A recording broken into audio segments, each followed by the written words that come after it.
Welcome everyone to today's not so live stream, episode 6 of our Starfield gameplay series. I'm Commander Jorval, and I want to thank you for coming along on our journey today. So, on an admin note here, as you're all undoubtedly aware, this is not a live stream. This is a pre-recorded video. I am going to be out of town today, the day this is published, for a family emergency, and won't be here to be able to do the live stream. But I am still going to have this video published today so that y'all will be able to watch another 3-hour playthrough, and then when we get back next week we will continue on with episode 7 of the series, and it will be a live stream next Wednesday evening my time, morning, afternoon, whatever, for everybody else in the world who watches. So bear with me today, but we will have a full 3-hour video today as we go through and continue playing the game. So I think that's it for the admin notes. So for a recap, we ended last week's live stream by completing the Freestar Rangers questline. And as part of that, we got a new free ship for our fleet. And we're going to spend a little bit today kind of customizing that a little bit, and then just to increase the overall performance so that we can better maneuver throughout the galaxy.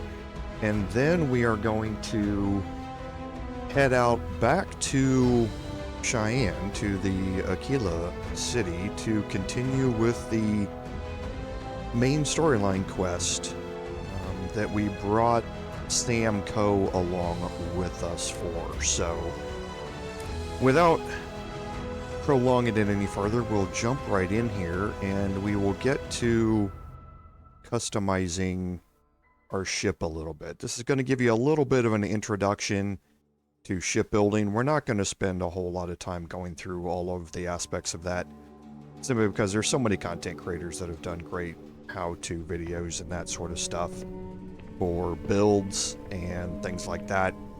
Today we are just going to first get our health back, and then we're going to exit out of the ship here. What's on your mind? And head out to Aquila City, and we can see what modules we have available to us here. This. So let's just go down here and take a look real quick. Okay, so I must be still overloaded. I must not have taken care of my inventory. But we'll go in here.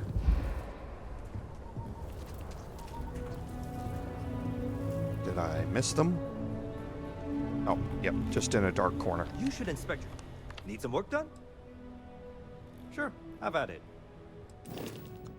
Okay, so this is our home ship, the new Star Eagle that we picked up. We still have our Frontier and our Razor Leaf in our inventory. And we're going to start... The main issue that you're going to have with the Star Eagle here is the jump range compared to the Razor Leaf. So we're going to spend a second here kind of going through how to change that and how to upgrade it. Now, there is the upgrade ship button, which is E on the keyboard, where you can scroll through some of your main systems here, the ones that are listed up there at the top, and see, and it looks like right now that we can't upgrade our grav drive over what we currently have at this location. But we're going to take a look at it and see by going into the shipbuilder. Okay, and our grav drive is right here. Alright, so we can compare this, and we're just going to move a couple of ship components off, and here's our grav drive. And you just move them by clicking and dragging them away. And you can see here that we need Starship Design Rank 1 to be able to increase or to increase this grav drive. However, we can, if you move your mouse off of a component, you can add. You can hit G, and up at the top you can hit Q and T to cycle through them, and you can see these are all the available grav drives that are here. Okay, so what you can do is select any of them and just drop it down here next to it, and you can compare the two here. So this is an A-class grav drive. This is an A-class grav drive as well, but you can see that the difference is really in the manufacturer and the health that comes along with it and that sort of stuff. So that's why this one is evidently requires a higher design for us here. But this one, you can see the grav jump thrust is 23 on this one with a max power of 9. This one's still a max power of 9, so it's not going to change our reactor. And it's got a higher thrust, a little bit less health out of it. Okay, so looking at the two of these, they're pretty much the same. If you look up there at the top, you can see our grav drive, the stats, the bar up there at the top is pretty much unchanged. So really, whether you go with this and just get a little bit more thrust, or whether you stay with this one, doesn't really seem to be much of an issue here. So I'm going to delete this one, and I'm going to put my grav drive back and this component back here. Okay, so what's going to be our main sticking point are the 2 fuel tanks that we have. Okay, so we can take these off, drag it out of the way, and we can see if we can add a different fuel tank in here that maybe is going to give us more fuel than this one. So again, you can go to add, you can hit the G key, and here are all of the different fuel tanks. However, when you start looking at these, they might not all be able to attach to the points that are currently available to us. All right, and what I mean by the attachment points is, see here, it's, well, this is an attachment point. All of these outlined with arrows on them are attachment points. So what you can do instead is you can hover over an attachment point and you can hit the G key for attach. And this is going to bring up all of the fuel tanks that are able to be attached at that exact point.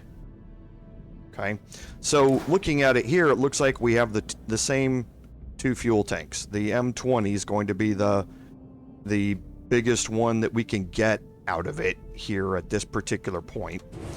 But if we move over to this one and we hit attach, now you can see we have some others. You can see that the attachment points are to the side over here, and this fuel tank here has 160 jump range fuel as opposed to this one, which has 70.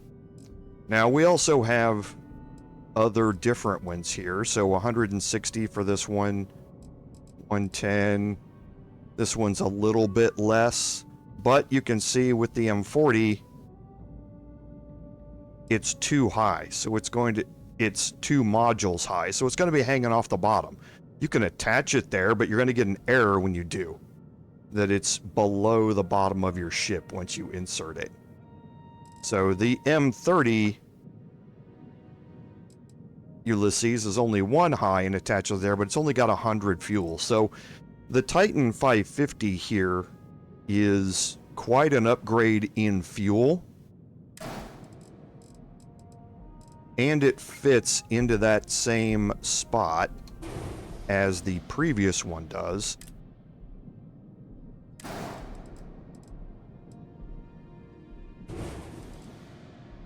Okay, and there's a little gap left in here that you're not going to be able to fill with anything because there's no attachment point on the side of these fuel tanks. All right, So the other thing that you can do while we're here, just to quickly go over it, is if you don't like the color of your ship, you can click on any individual component and you can hit the J key down there at the bottom to color it, and you can pick the 3 different colors. So primary, secondary, and tertiary colors for what you want that component to be. So you can match the existing colors here by looking at what this color is and providing that same color for the fuel tanks. Or if you just want to redo the entire color of your ship, you can double click on any component. The entire ship is going to turn red.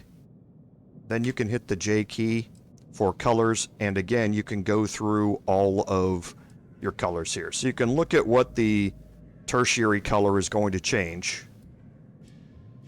Okay, so that's kind of doing that. You can look at the secondary color and see what that's changing. So the white color there is what's now changing.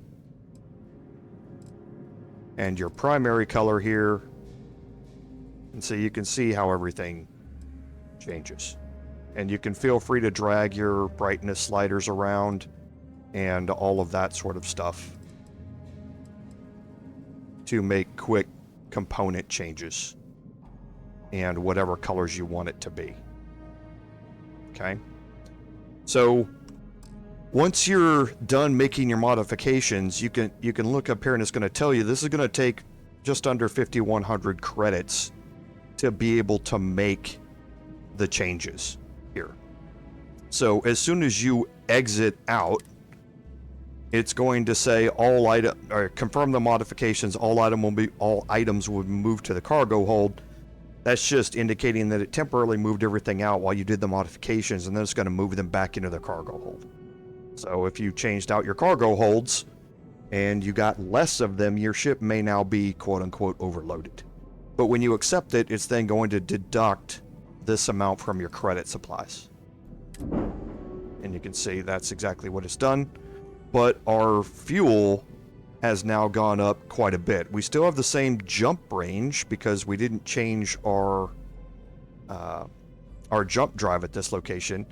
But that's how much it can jump at any one point. So from star to star, they can only be 16 light years apart. That is what, and we'll go into the shipbuilder here again. Okay, this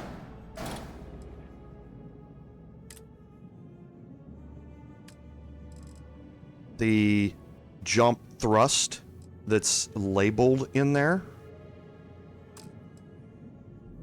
that is your jump range.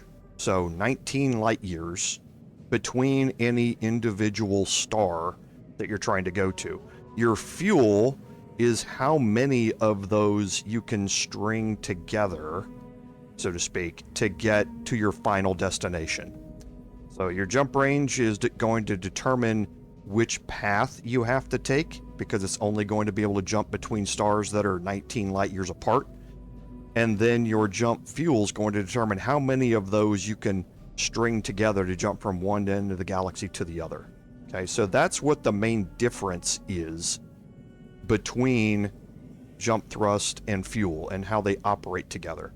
So if we go back here and we look at this, the 3,000 here that we just put in, whoops, let's get rid of that and go back to our attachment. The 3,000, like we compared it to previously, has 23 thrust. Out of all the ones that are A rated in here, 23 is the highest I think that we have available to us here. Yes, that is A rated. So this would increase our star to star jump range to 23 light years. And that's going to cost us another 6,559 credits to add it. So as soon as we again exit, it's going to tell us the same thing, confirm the modification, or we could cancel it, hit enter, and now our ship is going to have a higher jump range. Now, your stats aren't necessarily going to update immediately. It's going to take it takes, I don't know if you have to get out of the ship builder or if we can go back in and look at it. But it takes a bit for those stats to upgrade on that home screen for your ship. So this 19 light years is not what we have anymore, unless we forgot to put that in there. I don't think we did. Yeah, see, it's 23. It just takes a bit for it to update those numbers. I don't know why that is, but it is. So, okay, so that gives us a little bit more ability to move around the galaxy, which is a good thing, because now we jump out here. Now being able to jump from one place to another, you can see we have a much longer point-to-point star ability here. So from Cheyenne to Sol, it's going to make the jump all the way to the Wolf system first. Whereas if you only had 19, it might only be able to jump to the Nerion system first, and then it would have to jump to Sol. And that doesn't matter when you're just jumping this early game, but when you start trying to jump back to these stars that are back here in the background, so to speak, that small number can take what now it's here is 1, 2, 3, 4, 5 jumps. It might make it 8 jumps or 10 jumps.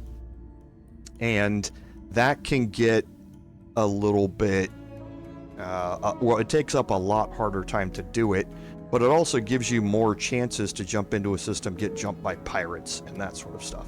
So having a longer jump range and a longer fuel capacity to be able to move around to all of these systems here is what you want to have. Okay. So that gets the ship modification section out of the way. Like I said, we're not going to spend a whole lot of time on ship modifications yet. The out of the box Star Eagle is more than good enough for the vast majority of encounters that you're going to run into. Things to also add on to it to think about is once you get access to the Crix system during the UC Vanguard questline, is while you're there possibly picking up a shielded cargo and a cargo scan jammer to give you the ability to hide contraband just in case you accidentally jump in somewhere where you're going to get scanned and you didn't think about it. So those are good things to have. You can only get those at pirate ports and things like that. So when you get access to those, they're just good things to slap on any ship that you have, just so you have the modules available to you and you can swap them out from during that ship rebuild and get yourself some shielded cargo if you want it. We will be, as we go along, upgrading shields, upgrading weapons, that sort of stuff. But we're probably also going to go through and just rebuild the Razor Leaf as well into a completely different ship, just keeping one of the main components. But we'll kind of look more into that as we go. So the first thing that we do want to take care of, however, though, is going to our ship and going to the cargo hold here. We want to go into our inventory and start offloading stuff that is overloading us. And we don't really care about what we're offloading here. We just want to get rid of it.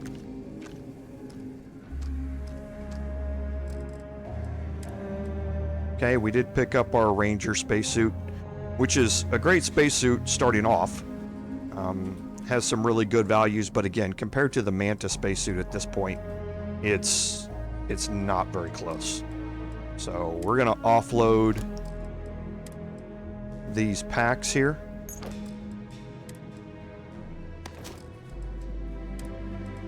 And you do have some Ranger gear as well. We do have 2 First Settler outfits. We only need 1. So looking through our aid here, Okay, so some of this we obviously don't need as it's just food. And we will get us back down to no more than 3 of any particular thing that's got any weight to it.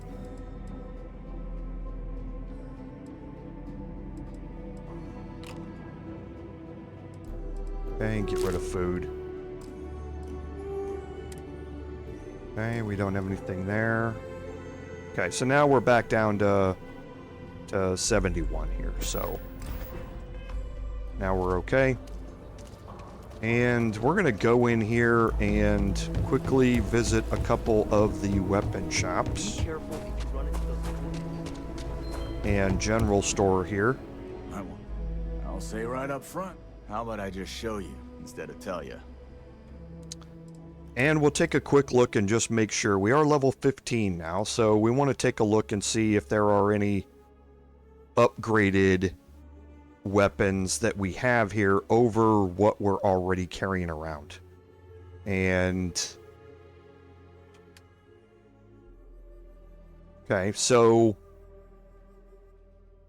this one, oh, because of the armor piercing rounds, that's what's upping the damage here. So this might be well, it will be an upgrade over what we've got, or what we're using right now.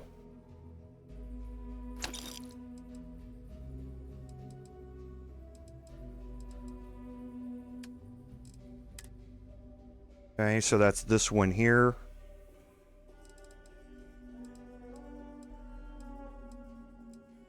Okay. So we'll get rid of that, and then we're going to sell from the ship inventory here. And we're going to keep the Ranger spacesuit set and everything like that, just out of, like I say, out of something to put on a mannequin somewhere and save. Okay. So the chameleon's a little bit better, but we would be sacrificing some of the traits.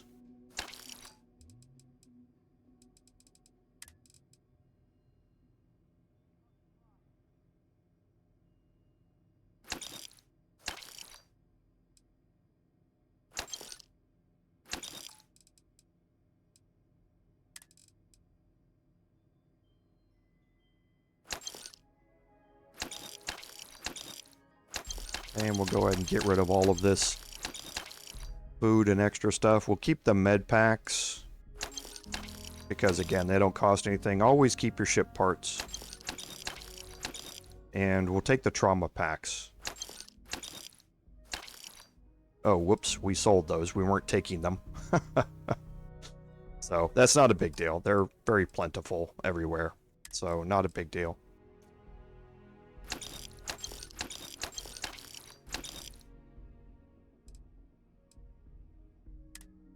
Okay, and we'll end up taking those.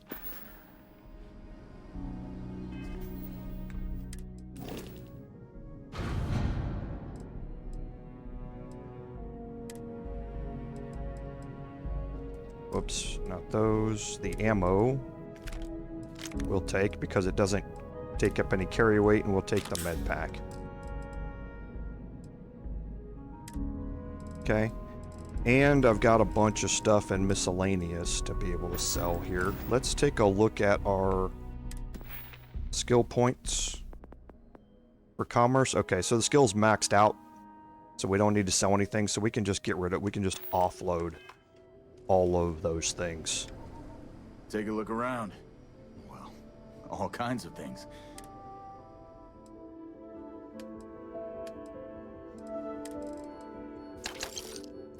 And we're going to be a little careful when we're going through here. And just make sure as I'm looking through this list that there's not anything else stuck in here.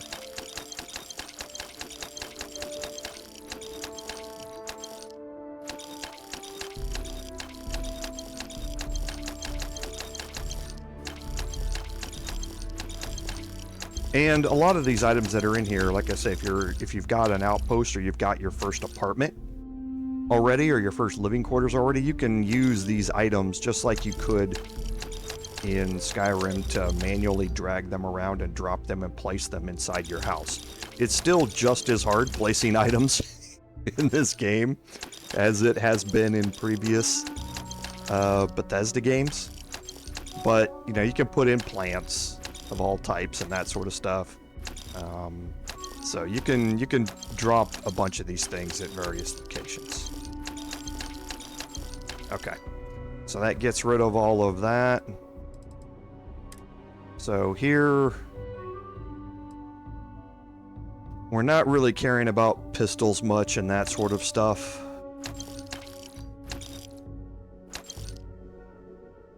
Okay, we are going to keep this. Okay, this has got armor-piercing rounds, but it's not semi-automatic. That's why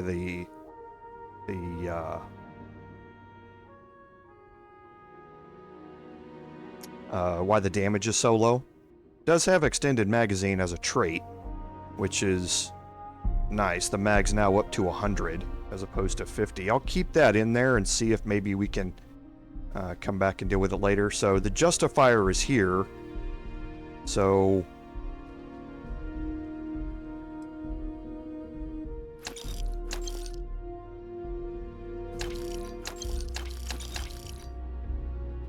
okay, so he doesn't have enough to sell that.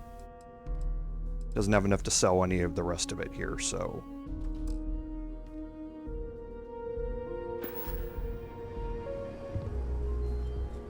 So we'll go right next door.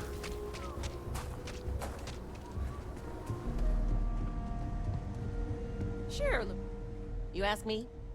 Just so you know, keep it to self-defense. And look what we have. So yeah, it doesn't have armor-piercing rounds. That's why the damage isn't as high. It is calibrated, so even though this Grendel does have armor-piercing rounds and semi-automatic, it's not calibrated, so it's one level tier lower.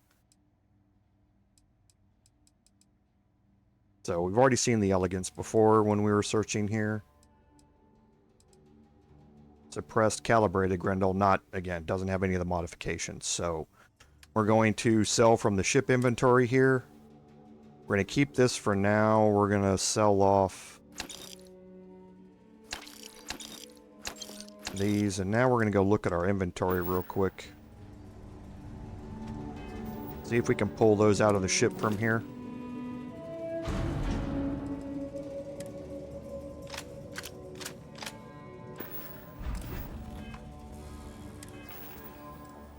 And we'll go into our inventory and see what we have. So here's the Maelstrom that we just picked up.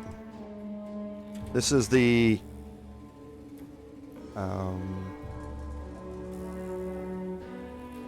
Grendel that we put away previously, which we're going to put that back in the ship here in a second. So the Justifier is 31.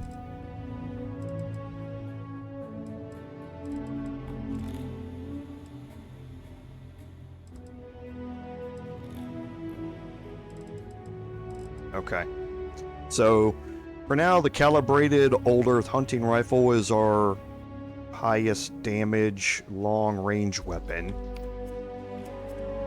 So we do, I'm pretty sure, we still do have the Marksman A90, which is 31. Calibrated Old Earth is 49. So this has a Hitman perk on it, 15% damage.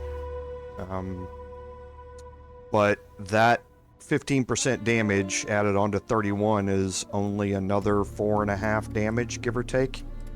And the calibrated Old Earth hunting rifle is more than that already. So you can see how quickly things start getting outdated, so to speak, when it comes to these.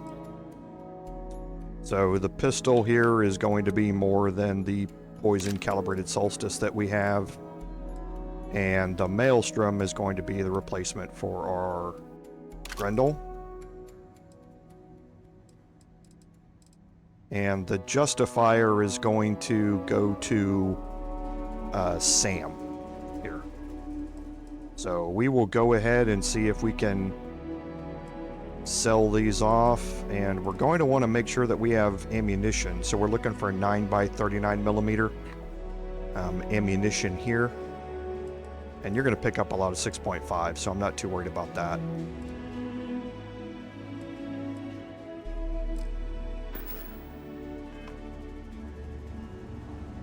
Okay, so let's see if we have any ammunition here. I'm sure I got one. 9x39 is a little bit rare ammunition. But yeah, we do have some here.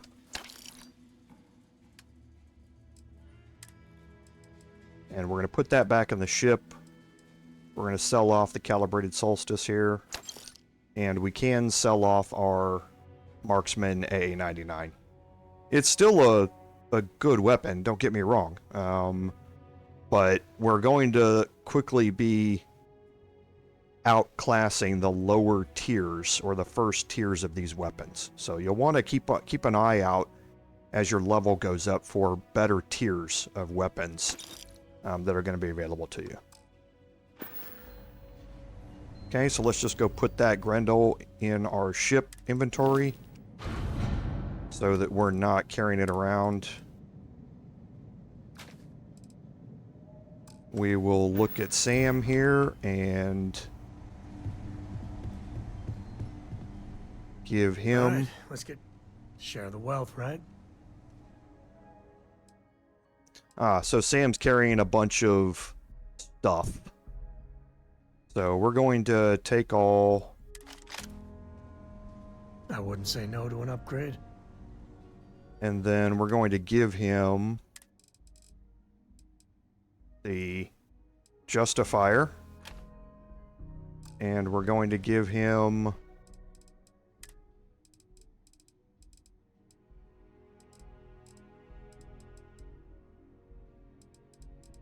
one round of 50 cal caseless. And it doesn't matter how many rounds you give him. As long as it's at least one, you're good.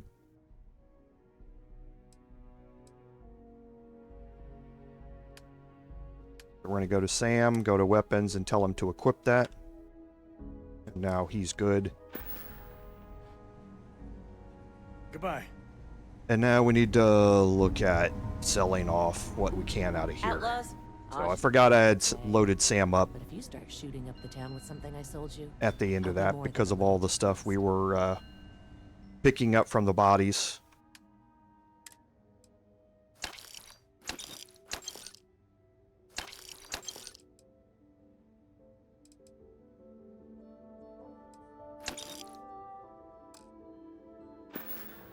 Okay. Let's go back out here to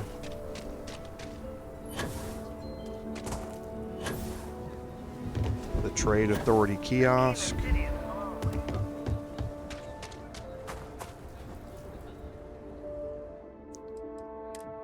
And see what else we can sell off. Oh, the Trade Authority kiosk is out of credits. Is there a chair nearby? I think there is. Yep.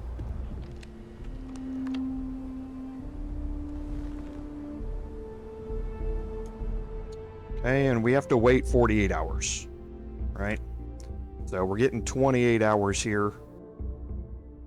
And then we'll wait another 20 hours on the next screen, and all these inventory credit numbers will refresh. All of their inventory will refresh, so you there may get new weapons in or new spacesuits in and that sort of stuff that you can check as well. In Skyrim, there used to be a mechanic where you could hold the button. I think I talked about this briefly. You could click and drag your mouse out to select the number of hours you wanted, and then keep it held down and hit the wait key, and then after you hit the wait key, you could drag the bar down here and release it, and it would spend the time waiting 1 hour in game, but it would actually wait the full 24 or 40 or the full 24 hours. You can't do that here in this game. They fixed that, so you have to wait for the countdown timer to count it down all the way through. So a couple of seconds per hour of wait is basically what it turns into. So It's a little bit cumbersome, but it is what it is. It's the penalty for trying to sell a bunch of stuff at once.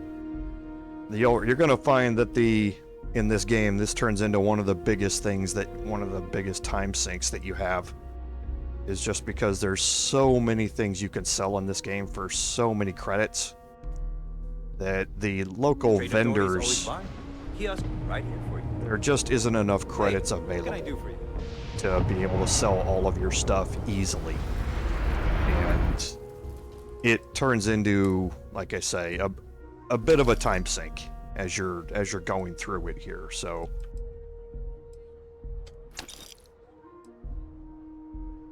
I don't mind giving a little bit here. Please drop some of that. I'm hurting just watching you.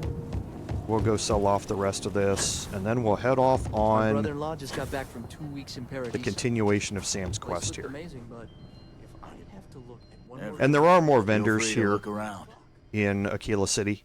These are just the two most easily accessible ones as soon as you get off your ship.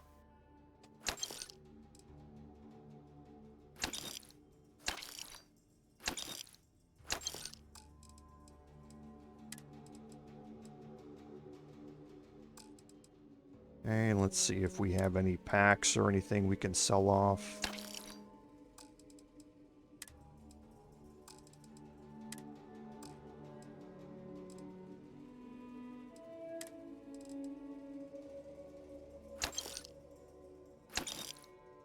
And these don't have any mass, I'm just getting rid of them. Survey data I'm gonna hold on to for now.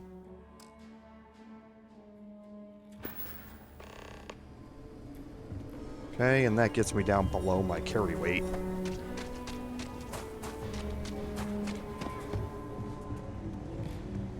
I don't. Sure, look. Don't make me regret this now.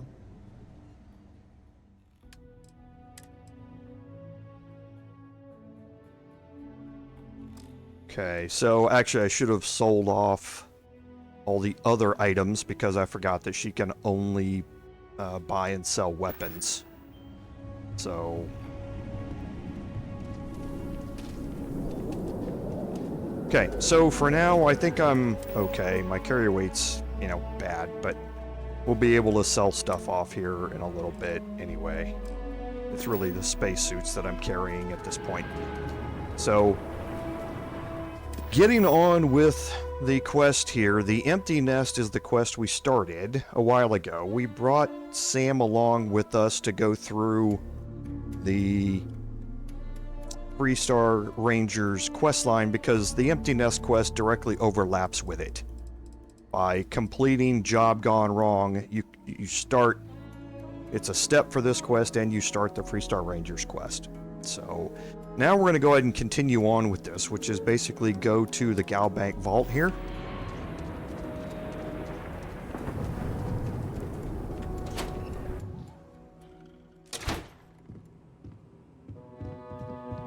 The Galbank Vault's down below us.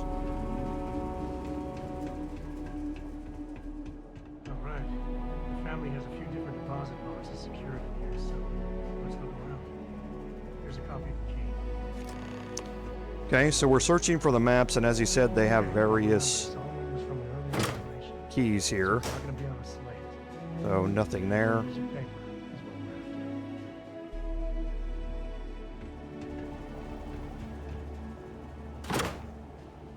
Nothing there.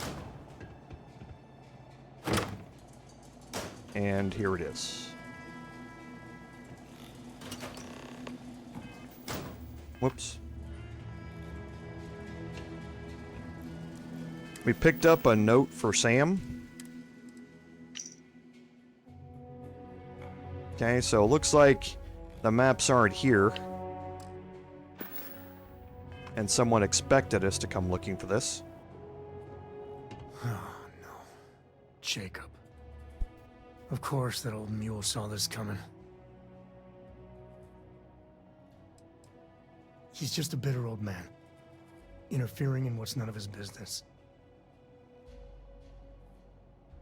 There we do. I was hoping to avoid the estate when we landed. Cora's gonna be so mad. Because I told her we wouldn't have time to check in with her. Look, I was trying not to do this, okay?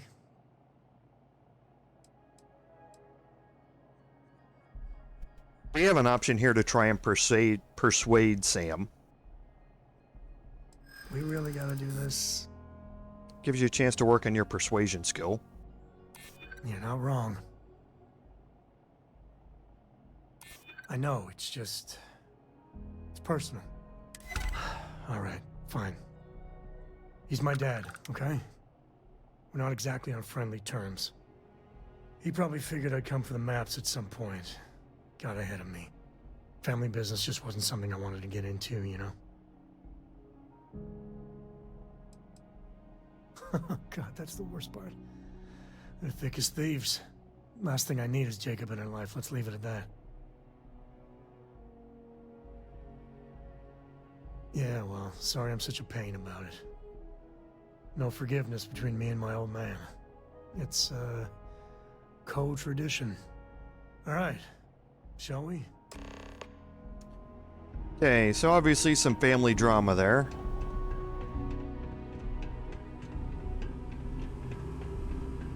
We'll make our way out and go and talk to his dad here.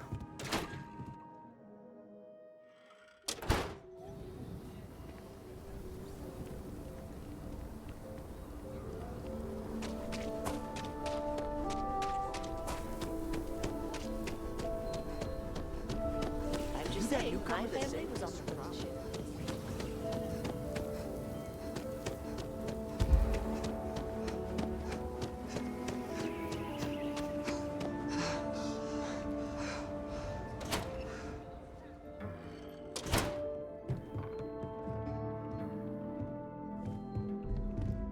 Well, well. Sam Coe finally decides to darken our doorstep again. You know why I'm here. Oh? What's that? You come to your senses? Realize where you ought to be for once? I ain't asking again. You ain't asked once. Let's hear it. I want you to say the words about what's more important to you than family. Okay, this was a mistake. The only mistake I'm seeing here is you. Bringing your Constellation lackey here instead of my granddaughter. Come to help Sam loot his ancestry? You're not getting those maps. Full stop. Okay. I got just as much right to those maps as anyone else in this family. That's exactly right, Sam. We all share Solomon's legacy. Only some of us are around to live up to it, and some of us aren't. All right, that's enough. Come on, let's you and I talk. In private. Welcome home, Sam. Make your visit short, okay? It's what you do. It's good to be out and about. Lives get stuffy sometimes. Give me a sec. All right, let's talk options.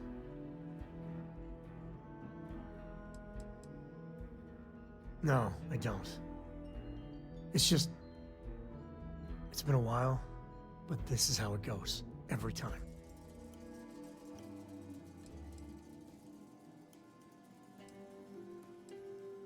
You're flying in the face of my 30-plus years experience with the man, but all right. I hope you like arguing. Okay, so we have some options here. Sam obviously doesn't like bringing Cora into this. So if you ask Cora for help, he's going to do it, but he's not going to like it. You'll get a dislike from him. You can have him distract him from it, or you can try and persuade him. Now, the persuasion's going to be hard to do, and my persuasion skill, I do have the next rank available to me. Might as well use it so I can, these speech challenges I go through. I should have done it before I did the one down in the bank vault. But I have a little bit better chance of being able to persuade him, but it's not going to be easy. What do you want, Constellation? You mean besides the fact that you're some independent group that doesn't know where your loyalties lie? Or are you referring to the fact that my granddaughter lives in your clubhouse rather than in her family home? Well, that's not your decision, is it? It's co-property by birthright. It stays here. Well, it's not your place to butt in. There's nothing to talk about. I've already made myself clear. You think I'm not trying to help him? Okay, so now you can see what happens with the... You cannot fail on your last turn if that turn succeeded. So we only had one turn left, but it succeeded, so now it gives us another turn to try it. Yeah, I hope so.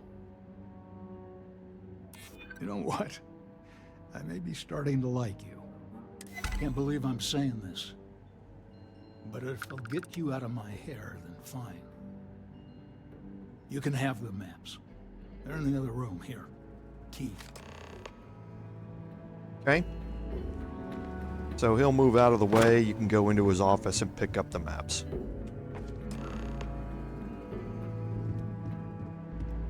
And there are, of course, other items in here, some of which look really cool, but again, you're stealing for everything in here, so... Alright, let's see if we can find the empty nest. Alright, let me think. The way I heard it, the readings he was getting were normal at first, then they bottomed out. And no creature, alien or otherwise, would dare step inside. There.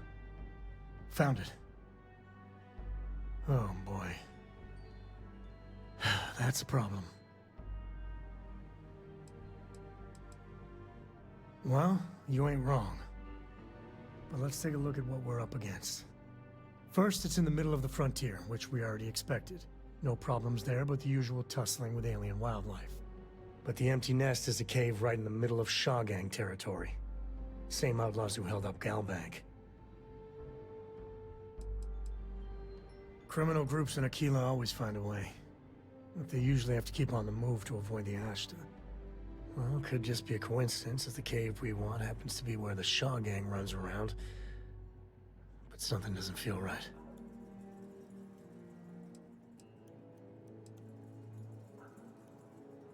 Me too. But there's no helping it. We're gonna have to get through them and the local wildlife to get to that cave. Okay.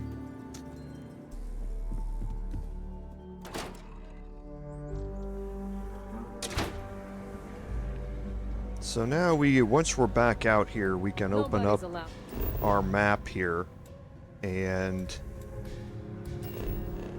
zoom out. You can see that we have a new marker for travel to the empty nest.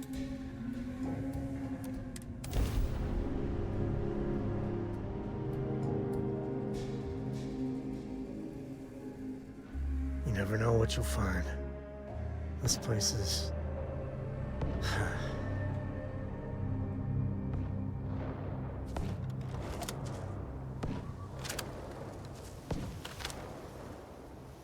Okay. So we can already see that we have some bad guys out here.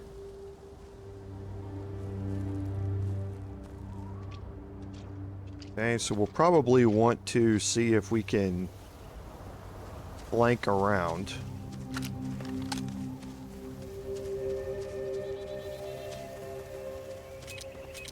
Instead.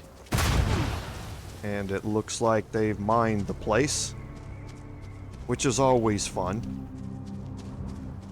But we're going to make our way up here on top of this ridge.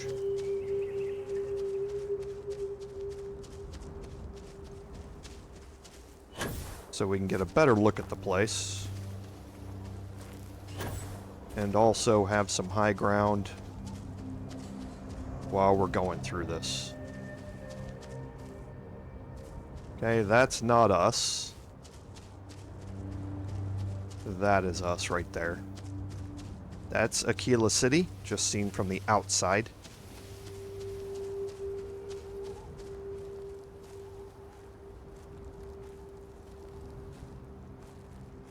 Okay, so this quest marker is... Now you can see we're starting to get orange on our threat detector here. All right. This is Shogak territory. And they're usually not willing to talk. Get ready. Okay. Now remember, our old Earth hunting rifle here is not All suppressed. different types of smugglers. Some ain't half bad. Some ain't much better than Crimson Fleet.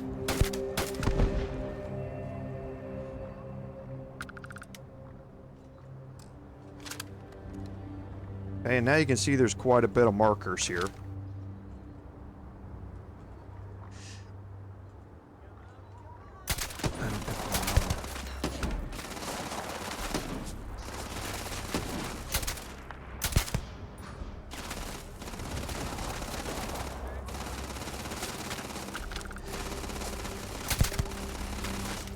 Okay, so we're doing okay so far here.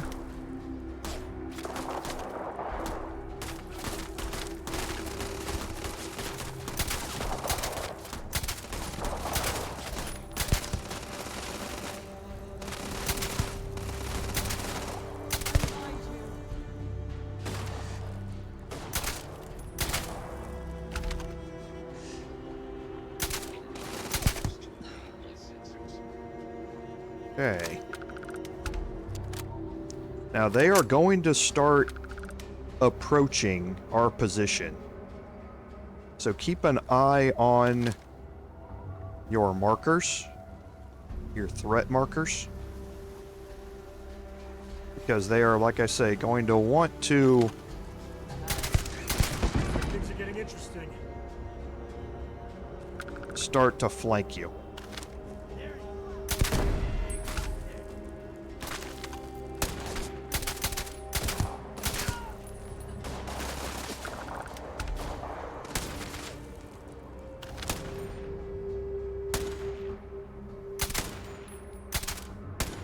Okay, so he went inside that shelter there. Me and my friend here are gonna teach you manners.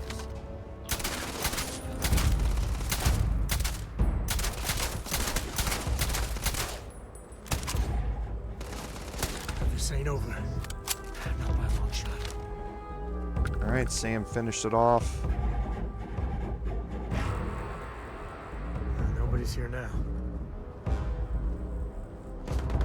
Okay. Oop, he came back out.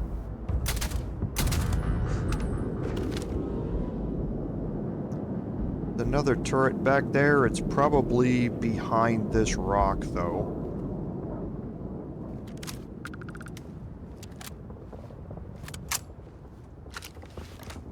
So I think we're going to go ahead and make our way in there.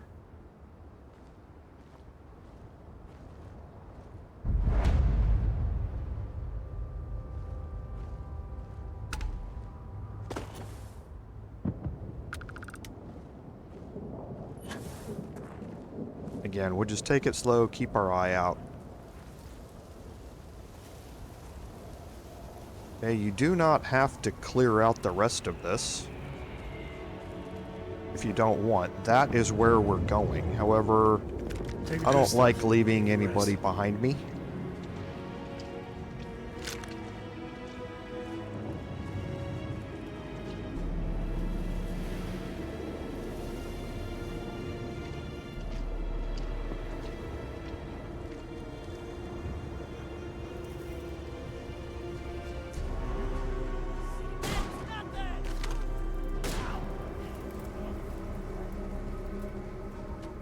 I can't see him behind the grass. So there is somebody, looks like, in this building here, this hab here.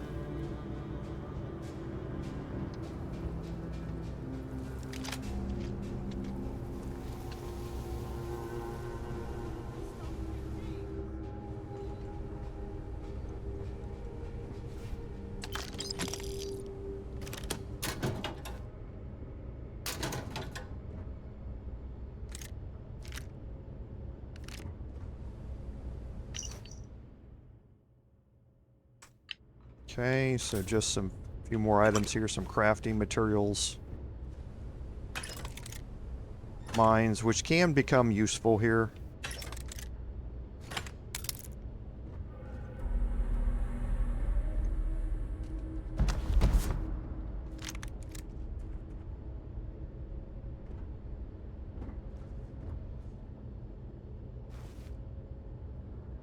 Okay. Looks like a smuggler den. Warren nest? Or whatever you call it. Smugglers are near.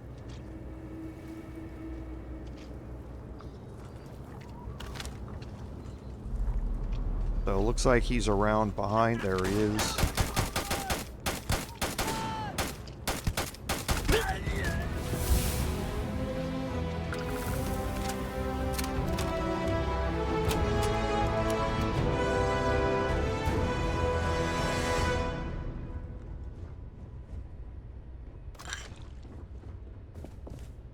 And again, watching the threat detectors to make sure if you see them move, then you know somebody's come out of hiding and they're trying to find you. So then you can go on the alert and kind of watch your back, but I don't see them moving yet, so not too worried about them.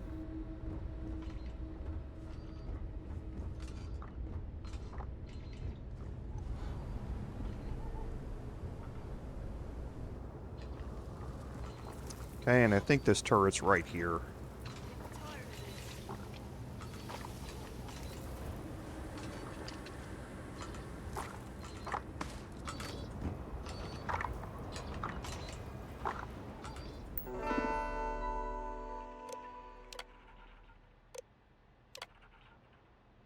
Okay, so we're going to recalibrate the turrets. So it's now going to protect me. It's not going to do a whole lot back there. You can sneak your way in here. It's kind of hard to do it, but you can sneak your way in here by coming down here behind cover because the turret's behind there. Come down here and do just what I did and make your way up here and deactivate it, even while this one is active against you. And that will take all the ones that are up on the two that are up on the rooftops and turn them friendly as well. So then things can get a little bit easier for a little bit later on. And we'll learn a little bit more about it.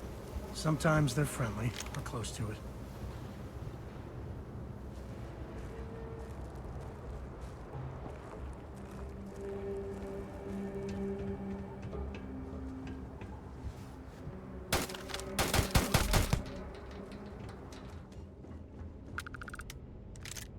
Okay, so we probably cleared out most of the above ground stuff here.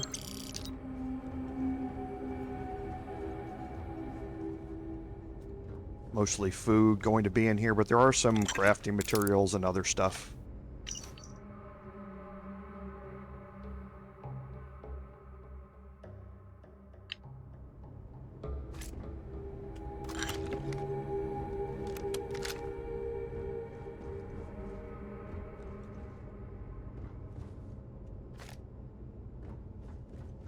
Okay. And we searched both of those. We searched there, we've searched here. So I think the last thing is up here on top.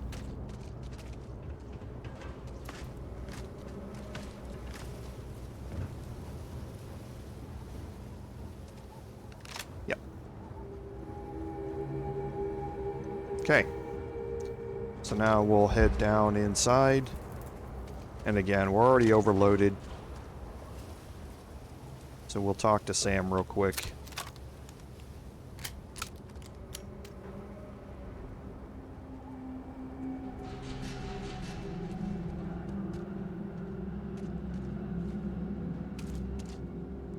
Cave like this would be perfect. If you're looking for something in particular.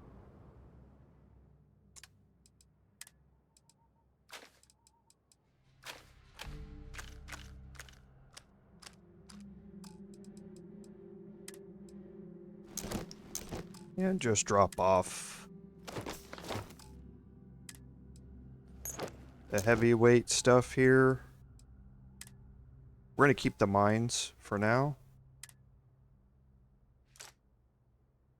Okay. Yep.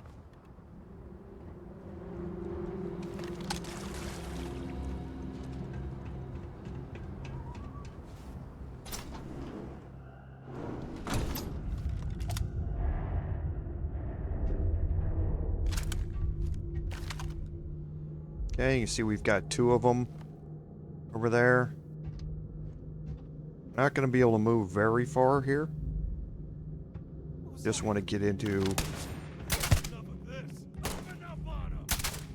Okay, and he's going to take off running. That's fine.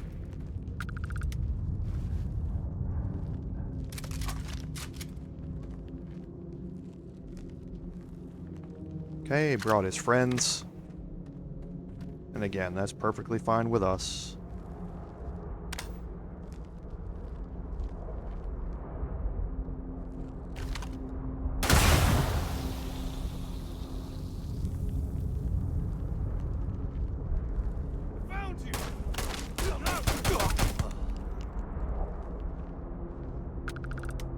And again, just watching out for mines.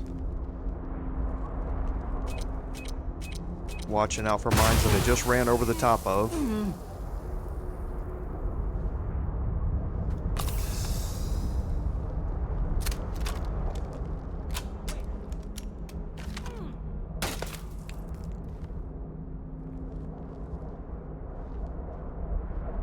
Waste not, need not.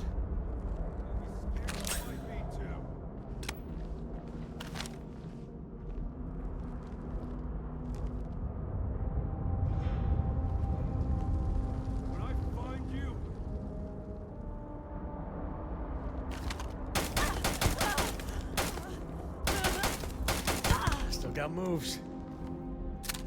Okay, it's kind of iffy. You can shoot through the bars, but the bars will also stop your bullets.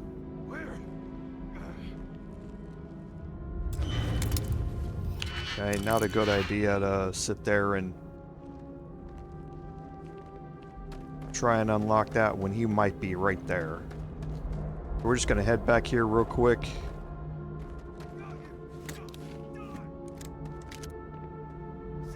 There's the cave key. Another digipick if you want to do it the hard way.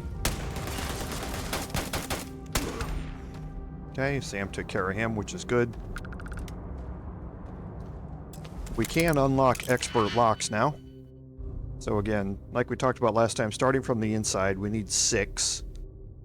So that could be 3 and 3 or 4 and 2. So that one works, and then we would need... Yeah, that doesn't line. Neither one of those line up, so it's going to be 4 and 2.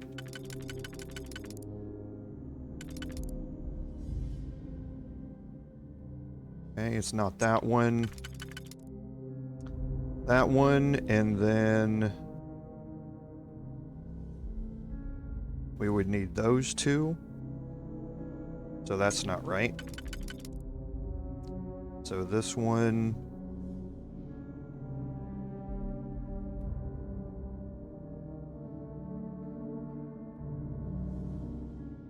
and then we would need 2 right across from each other, and that's not right either.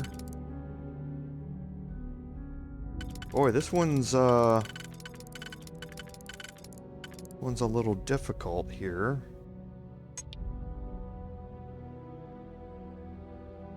We don't have 2 that are oriented right. Did I miss something with this? So 3, and then we need 3 that are all on the same side. We don't have one of those. What about this one? Does this one work anywhere? I don't think it does. It doesn't. So I think it's got to be 4 and 2. It's not that one, though. This one doesn't fit anywhere. This one fits here. I don't think it fits anywhere else. It doesn't.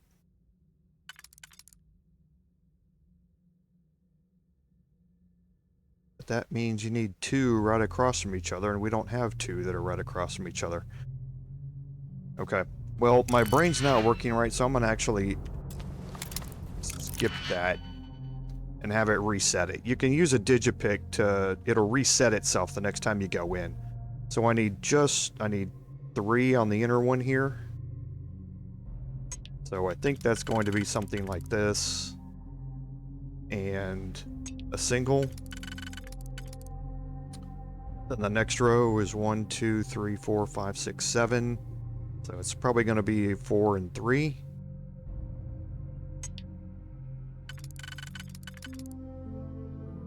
This one works there. Then I'd need 3 here.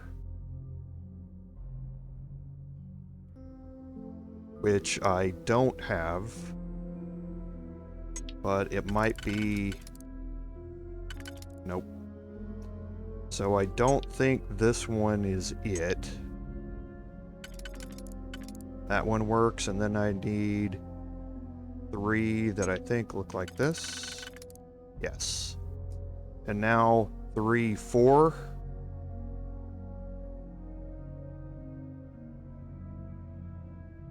Which I think is this one. And a single. Okay. So that should be it. That's the outer loop. This. That's not it. This one. And this one are the next loop.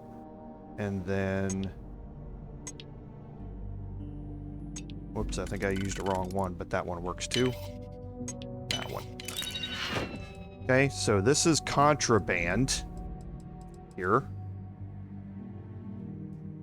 It's worth a lot of credits though, so I'm going to take it all. We just have to remember to go sell that at the den before we head back anywhere.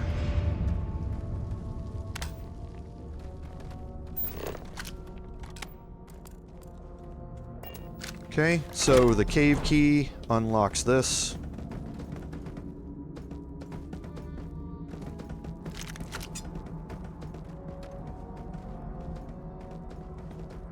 And again, 2 different ways to go here. Me and my buddies used to spelunk in my misspent youth. That's the word, right? That is the word, and that was unfair. That mine was disguised. But there are crafting materials down here as well. I think this is cobalt.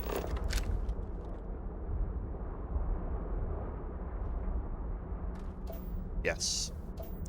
So if you want to get your cutter out, feel free to mine all of this stuff.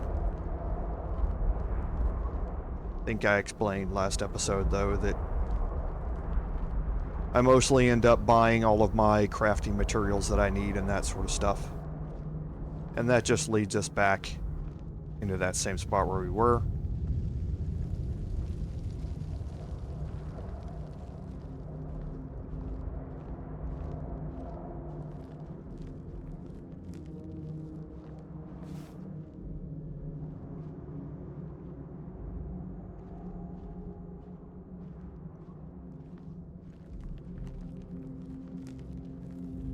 Okay, so it looks like we're relatively clear here.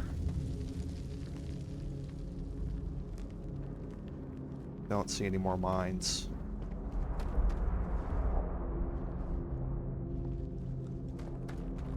We did pick up a named weapon. We'll look at that when we go through our inventory here in a minute.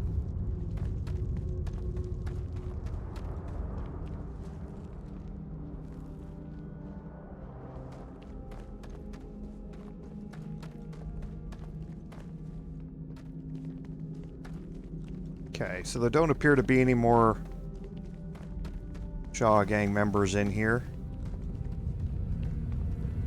And we have another artifact. So, just like last time, we're gonna mine all of these up.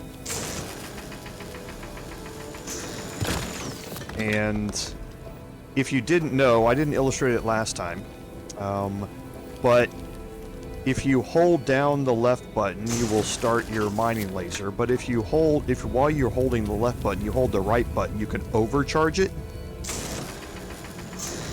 And it uses the power faster, but it becomes significantly more powerful. And it lets you mine these quite a bit faster.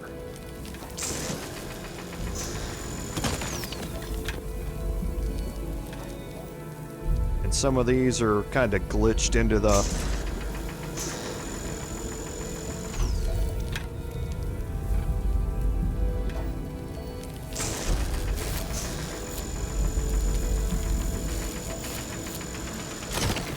hill here, so you kind of have to move around and find the right spot.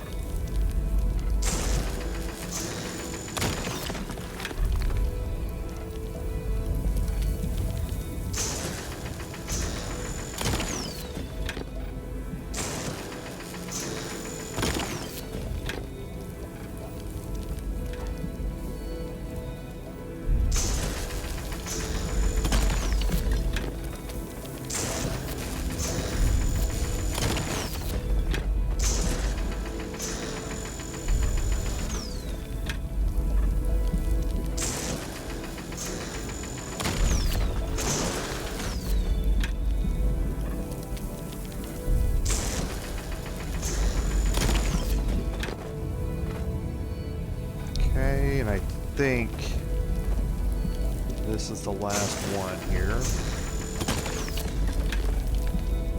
Yeah, these are just regular minerals here.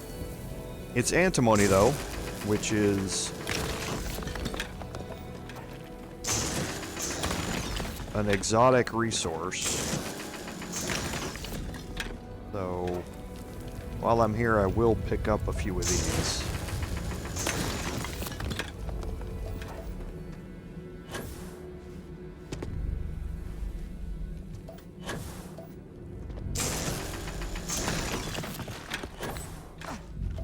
And here in the artifact rooms, you will find exotic resources more often than you will in other locations. So if you get a chance and you're going to be mining stuff down here anyway, might as well mine up some exotic stuff while you're at it. Okay, so now we just need to cut this out of here.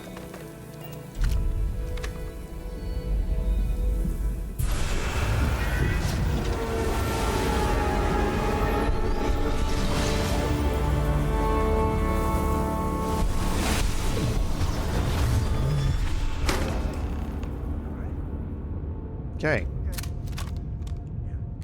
Fine. Let's get going. We are probably... Nope, we're not overloaded yet. Getting close, though.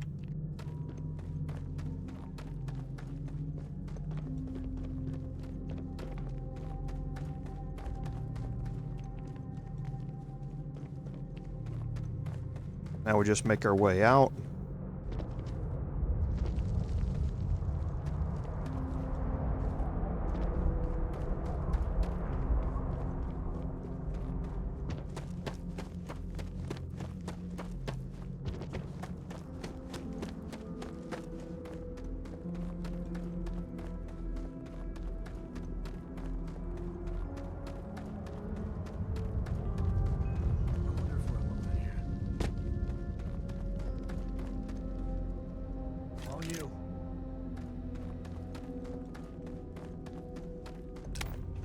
Okay, coming out of here, we're going to have a welcoming party.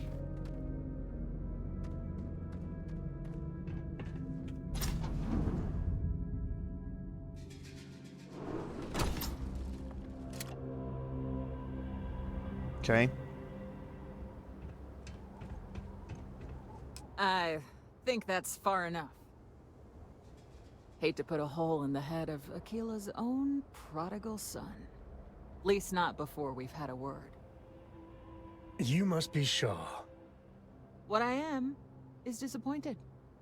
Samco in the flesh, and he's peddling around the frontier with the has-beens of Constellation.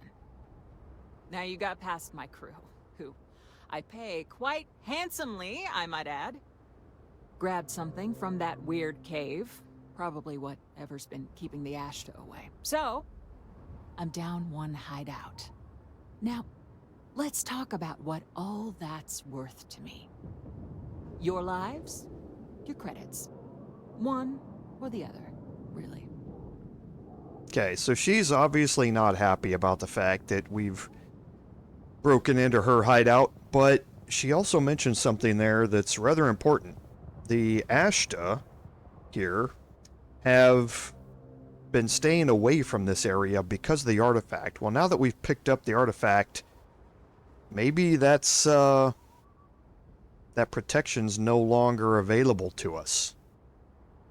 So, something to keep in mind as you go through this. You can persuade your way out of this. You can pay her the money, or you can just attack. And we're not going to try and persuade our way out of this.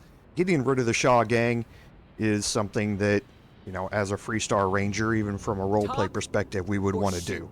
So, we're going to attack here. Kill them! Okay, and we're immediately going to go up and take some cover here.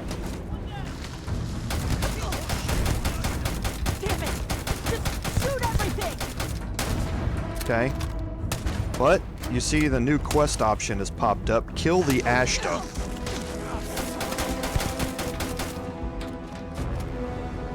And that's because Ashta have shown up. And they're the other quest markers here on the map.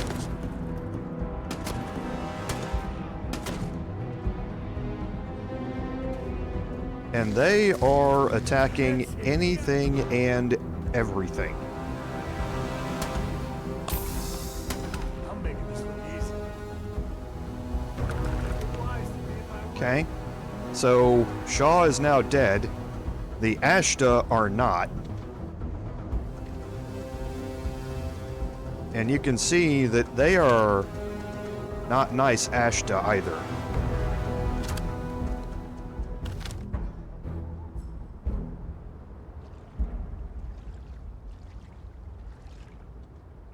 Okay, so they've stayed around the outside so far. But one of them is coming.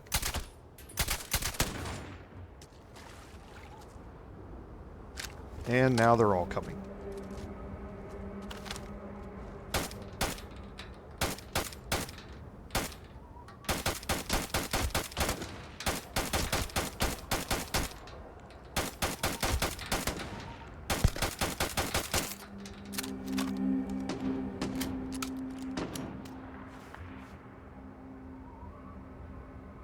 Okay, and we might as well take care of them as well.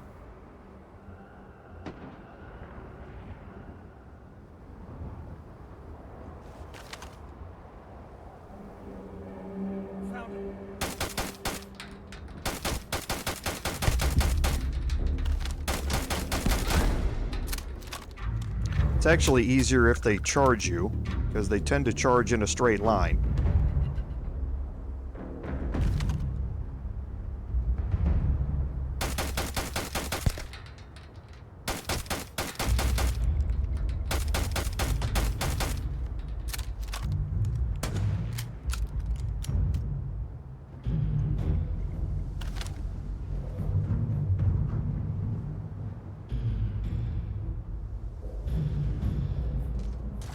So we're going to move up here a little bit.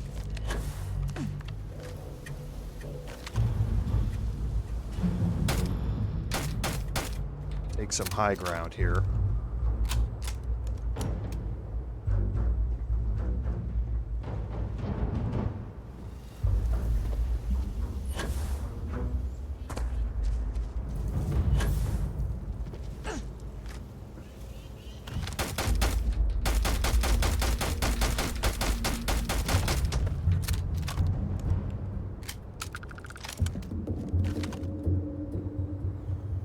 Okay, so this one I think is inside, which can work to our advantage.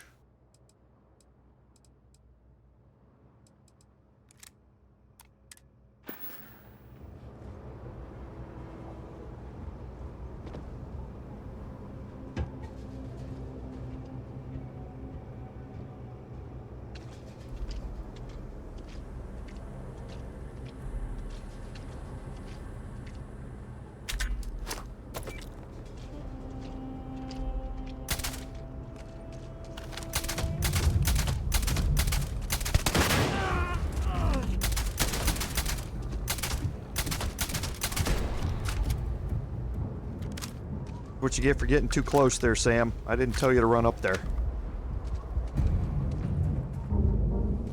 Okay, and here you're going to pick up a bunch of metabolic agents and that sort of stuff for med crafting. And Ashtor are a great source of that stuff. I wonder what flavor of smuggler lives here. Maybe cherry vanilla? But you can see they certainly helped out with the encounter. So, bunch of silver laying around here on the floor that I must have missed.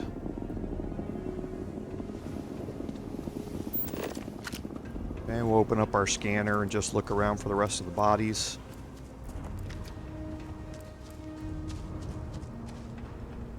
I am slightly overloaded here. Okay, these are the ones that I already looked at. You want to make sure you go down here and loot Shaw and any of the bodies that you dealt with right at the start.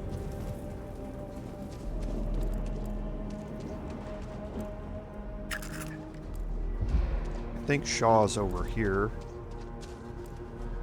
Yep, there's her arc welder. There she is.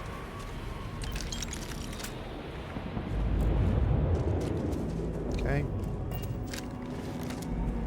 Now, let's talk to Sam real quick.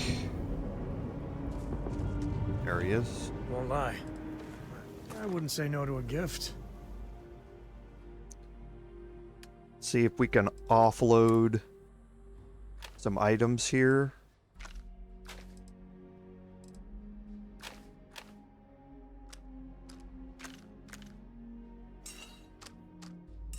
Okay, get us down below our carry weight.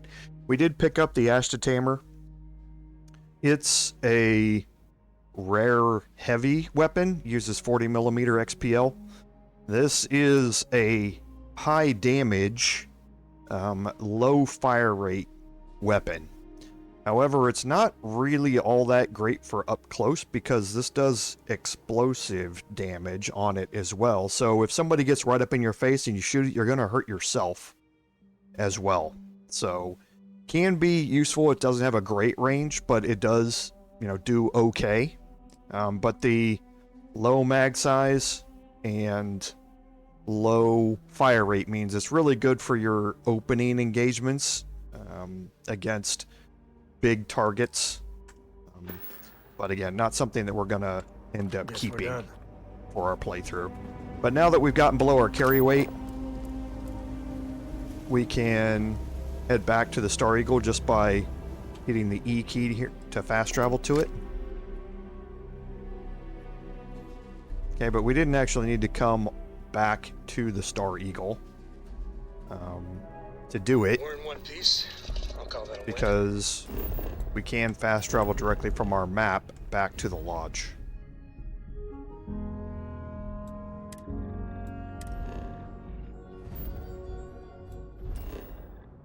Okay, now we don't want to go to the lodge, remember. Almost forgot. We want to go to the den here in the wolf system because we have contraband. Almost forgot.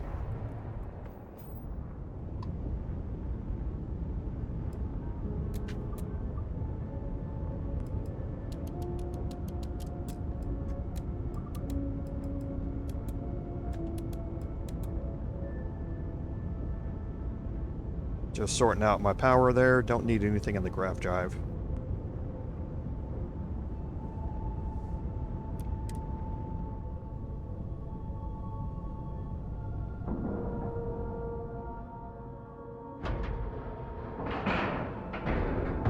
Ship is now docked. Perfect. Didn't even smudge the paint. Those were all level this place. It's really never recovered. May I be of service? Certainly. Okay, so the first thing that we definitely want to sell off here is the contraband. You're not going to be able to sell off all of this. Okay, you can see that is 10,000 credits worth right there in and of itself. So You're not going to be able to sell off everything. We're going to have to wait here.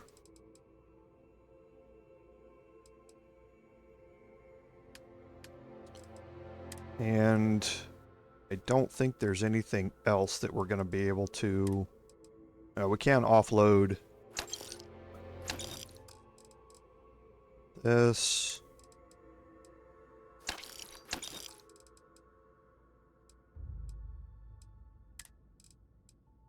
See if we picked up any food in here.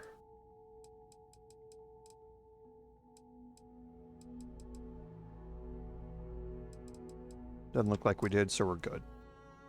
So we are going to go talk to Sam and unload his inventory.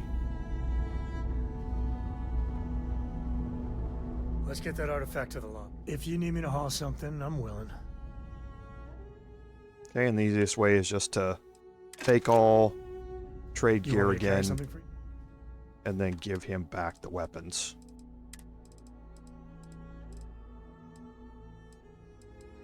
Okay, and I'm just looking to see what I have, so... Yeah, the Justifier is still better.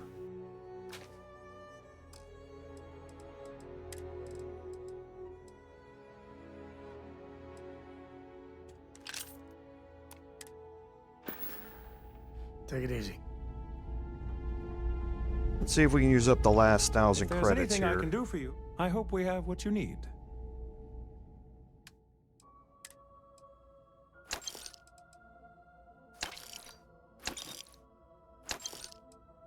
Okay, close enough. And then conveniently, there's a chair sitting right outside. And we're going to have to do this a couple of times here, because I believe that selling off the rest of the contraband, I don't believe we can sell it off all in one go. I think it's 12,000 credits or something like that. I don't mind giving away a couple hundred credits every once in a while, but 1,000 credits or something like that is starting to get a little bit outside of the range of money that I like to give away at this point in the game. Later on, when you've got, you know, millions of credits, which you will have, then it becomes less important. I'm actually at the point in my personal playthrough where I'm not even looting bodies anymore. I just quickly look at the body and see if they have an advanced type of a weapon that I'm looking for. And if they do, then I pick it up. Because, yeah, the stuff that... Or a legendary armor or something. Because, yeah, at the point that I'm at, I'm not even that far through, you know, the main quest line and all that sort of stuff, because I've been focusing on side quests and faction quests and that sort of stuff. But my level is so high that I have access to all of the different tiers of weapons and all the weapons that can be sold from the vendors. So I'm just looking for better gear quickly, but if it's not there, then I just leave it because it's too much of a hassle to sell it. Because at that point, the weapons that you pick up are worth 5,000 credits apiece, and you can sell 2 of them, and that's it before you have to take another rest, because nobody has more than, you know, 11, 12,000 credits. So it's kind of, like I say, the credit limit here is kind of ludicrous. Based upon, and we're going to start selling other things here. So we do have an advanced navigator suit. Advanced is the 4th tier. Superior is the 5th, but there isn't anything specifically labeled superior. You're just going to see that it's got better stats than the same advanced level suit. So the advanced navigator suit here is actually very comparable.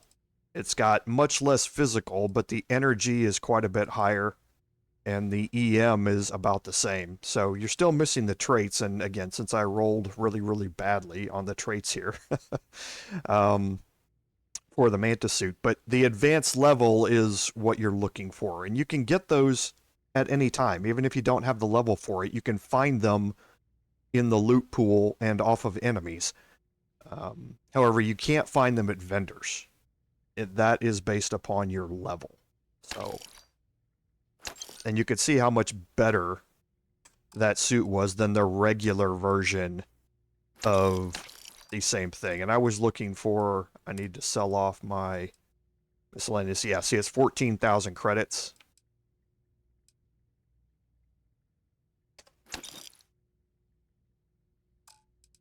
So we're going to have to take another rest here, but that just gives us some time to sell off other items as well.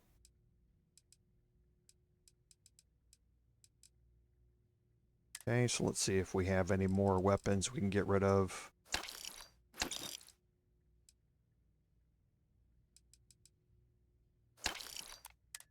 Okay.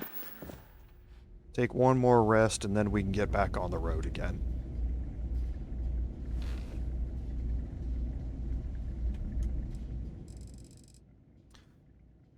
So yeah, this is one of the things that's been mentioned quite a bit on the forums. And it's something that's also been modded to give the vendors 10 times as many credits as they have, so that you can sell off all of the stuff that you pick up without having to do as many waits in between it. So it's one of those quality of life things that's been discussed quite a bit in the forums. I don't know as if Bethesda is actually going to do anything about it. I think this is one of those time sink gates that they put in their games to keep you playing it, while at the same time not allowing you to get credits incredibly fast, so that you don't wear yourself out on the game by being able to purchase any weapon you want or build any ship you want. Because building an end-game ship is going to cost you 1 million credits to build it from scratch. So even modifying existing ships to be that way are still going to cost you 700,000 credits. So there is a credit sink farther on through endgame. And some of these weapons, I mean, we paid 27,000 or whatever it was for the Marksman at $8.99. Some of the endgame weapons that you're going to find as you go through this are, 100,000 credits. So being able to get all the credits you need by being able to sell quickly all of these items is probably something that they're wanting to prevent, so it'll keep you playing the game a little bit longer. Good to see you. I hope we have what you need. So let's sell off the last of these, and then see what weapons we can still get rid of.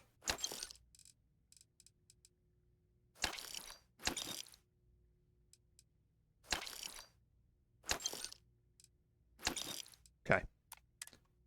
So now that we've rested, remember all of our other trading inventories have been reset.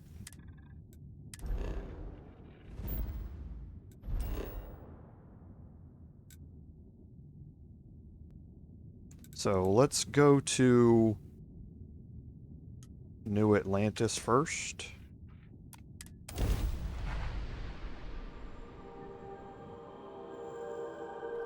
This is UC Security. Prepare to be scanned for contraband. All right, we're done. We're just going to land at the spaceport here.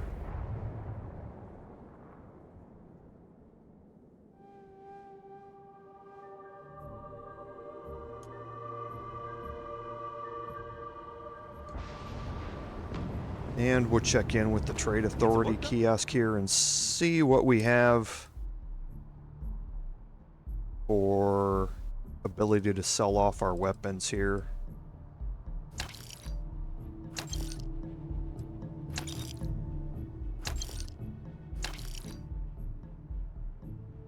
Okay.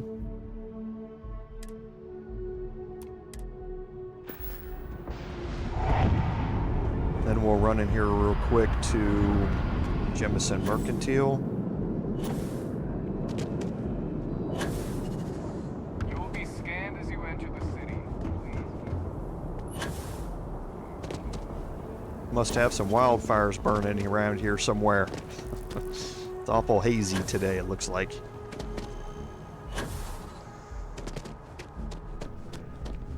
If it belongs, if you don't see what you want, oh, please, take a look. So, nothing new through any of these. We're still at the refined level, which is the second level of, or tier of armor and weapons. Calibrated, then refined. Well, technically the third. Oh, please, the basic take a look. one, then calibrated, then refined, then advanced, and then superior.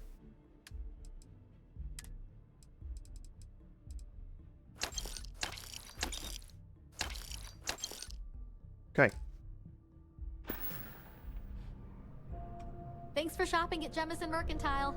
So we're all good, so let's head over.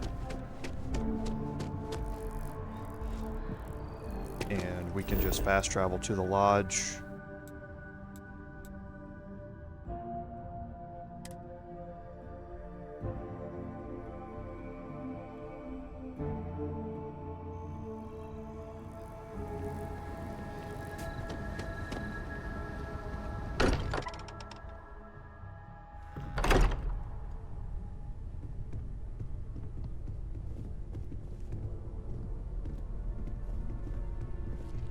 Hey, we're back. I hope you are satisfied with the quarters available to you. Is anyone hurt? You didn't let Cora handle the artifact, did you? We don't know what effects it might have on someone her age. Relax. We're fine. Go ahead. Time for that artifact to meet its siblings. Just, what are we building here?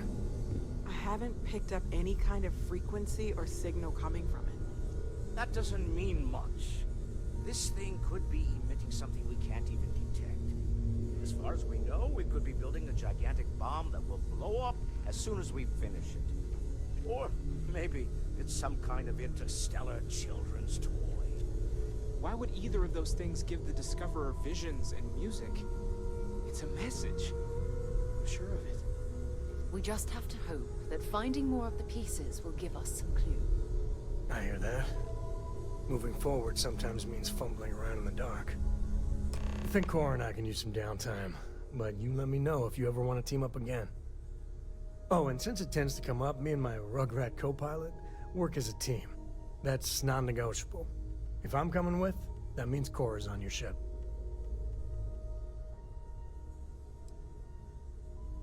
Likewise, you know where to find us. Okay. So, Sam is now dismissible. Rangers. You did their dirty work and then some. So how'd you feel wearing the badge?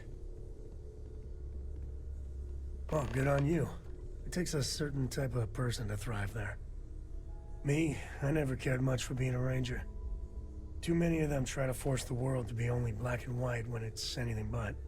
Take Ron Hope. I mean, the guy's a legend. Before him, Polvo was a desperate, depressing place. Everything he did was to keep his people employed, to keep Hope Tech standing in a backstabbing world of megacorp politics. I really hope you're wrong. But you probably aren't. Tough call on what to do with Ron Hope. Taking his hush money wouldn't have set right with me. But I wonder what's gonna happen to Hopetown without him.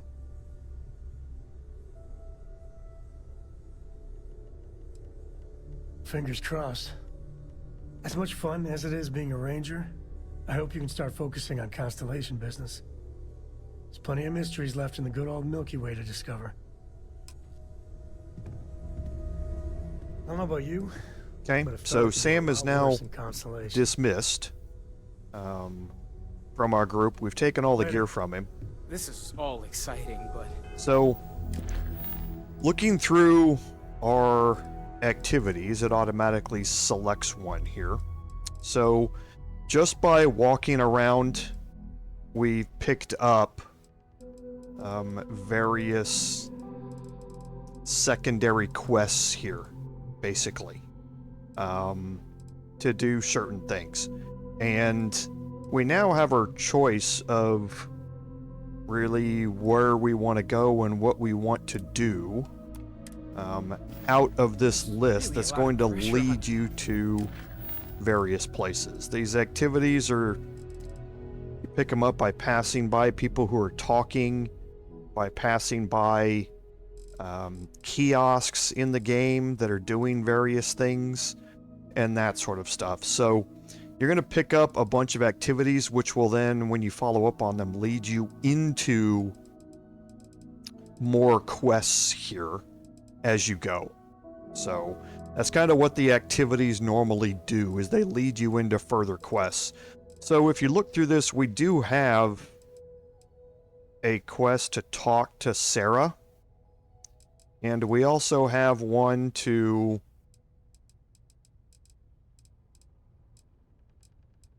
I thought we had one to talk to Sam. Oh, we just ended that by talking to him again. So we have one to talk to Sarah. We also have one about visiting the London landmark on Earth. This isn't there. These are picked up by reading various books in the game.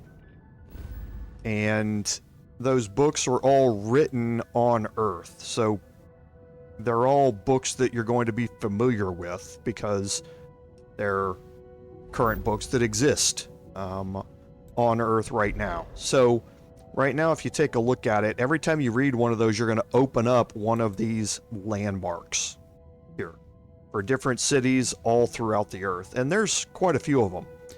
But we'll just quickly open up and take a look at one of them, just to show you what these are. So if you ever see a book that is a book that's currently, written here, be sure to read it, because it may open up a landmark here. And these are always pretty cool to take a look at.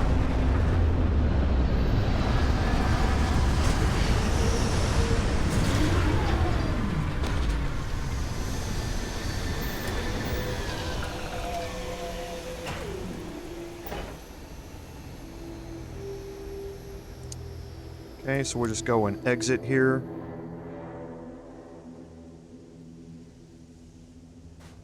And now you can see this. And this is, I believe, the Shard in London, which is the tallest building in London. But you can make your way over to it. And this is what the Earth looks like. And we heard some of that history of how the Earth got to be this way.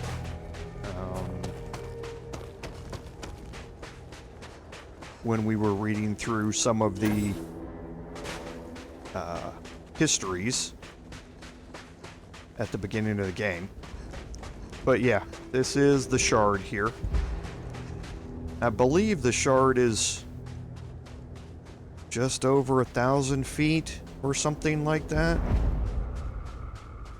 which in meters is, oh boy, something a little over 300 meters probably.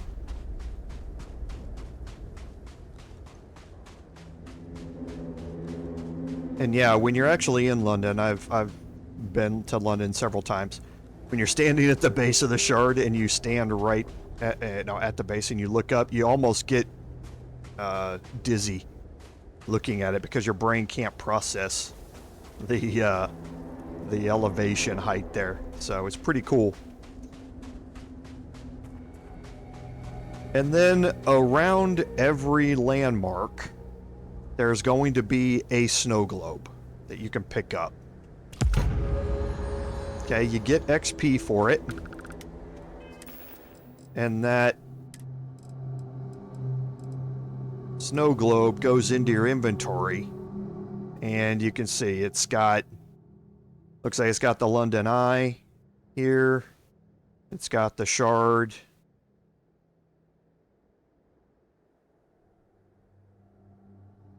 This is the tower with Big Ben at Parliament. So, yeah, it's pretty pretty cool to get to see these. And like I say, and of course the double-decker red buses. So it's pretty cool to pick these up. And all of these, again, you can collect and store in your house or whatever, whatever you'd like to do with them. You can just sell them off. But yeah, it is pretty cool to find these landmarks and visit them. And it also is quite a bit of fun to search around for the snow globes yourself. So if you don't activate the quest, the marker is still there. You can go to it and you can search around and try and find it. But you'll find various ones. There's one for New York City. There's one for St. Louis. There's one for the pyramids in Egypt. All sorts of stuff like that. So it's kind of fun to just go exploring. So let's take a look at our quest list here again, and let's go talk to... Actually, let's not. Let's go and... What do you say we spend the last half of the the stream here delving into another questline. The Vanguard questline is actually really engaging. So let's go start that. That was unplanned. I wasn't planning to do it yet.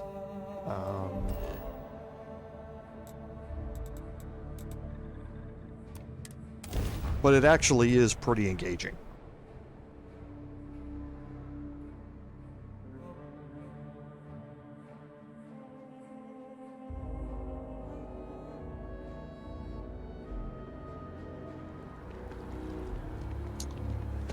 And to start it off, you walk up here and talk to Commander Tuala again. Now, we've seen him before. Sarah introduced us to him during her quest line, or during the main quest line. Hey, Sarah's friend. You come to enlist at long last? Start earning your stripes with the Vanguard? Well, all right. Take the elevator down to the Vanguard Orientation Hall. You can get started at any of the registration terminals. The system will walk you through the rest. And if you've got any questions, I'm happy to answer them. Okay, 2 reasons for doing this fairly early. One, only those on official United Colonies. You are going to have access to become a UC citizen. And citizenship in the UC is not based upon being born in the UC. Citizenship is based upon your service to the United Colonies. So right now, even though I believe, that's an interesting question. I can't even remember what I selected as my background.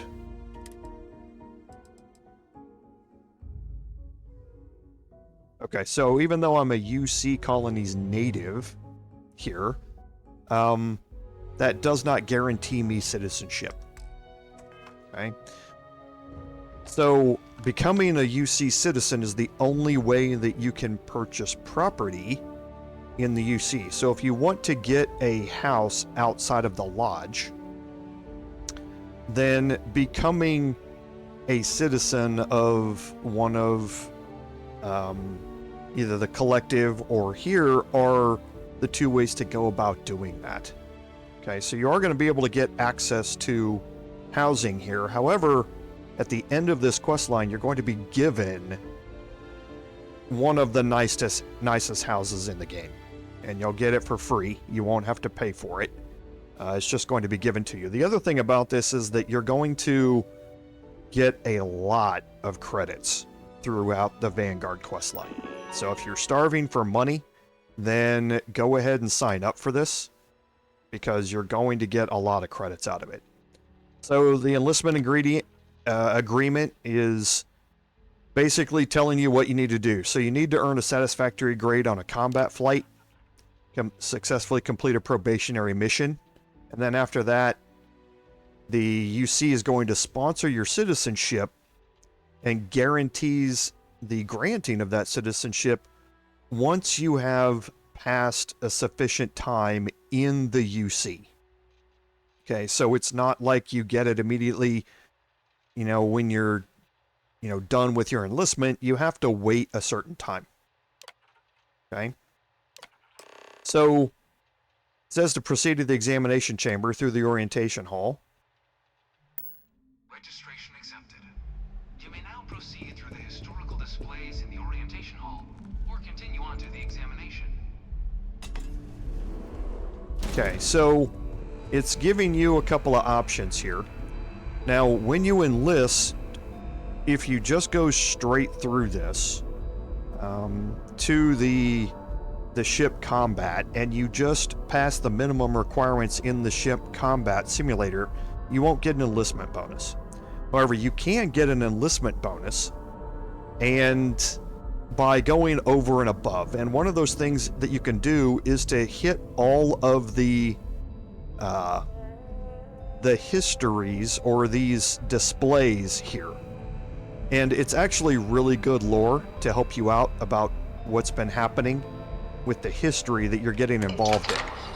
Humanity learned the Earth's magnetosphere would collapse sometime in the next half-century, eliminating all life on the planet. Decisive action was required, but the secure transport of an entire civilization would demand a new kind of cooperation, a new kind of courage, and a new kind of union. Thus, in 2159, the United Colonies were formed to make that journey possible.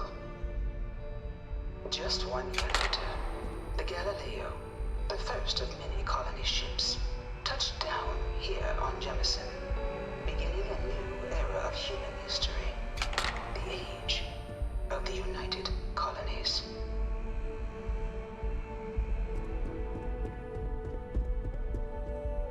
From their foundation, the United Colonies strove to provide all their citizens with opportunity, security, and peace. But there were those among the UC that still wanted something more: independence. So in 2161, the UC issued the Centaurus Proclamation, granting UC citizens the right to settle distant worlds and form their own sovereign powers. It wasn't long before the first new faction, the Free Star Collective, was formally organized in 2188, later followed by House Maroon, revealing themselves to the universe in 2230.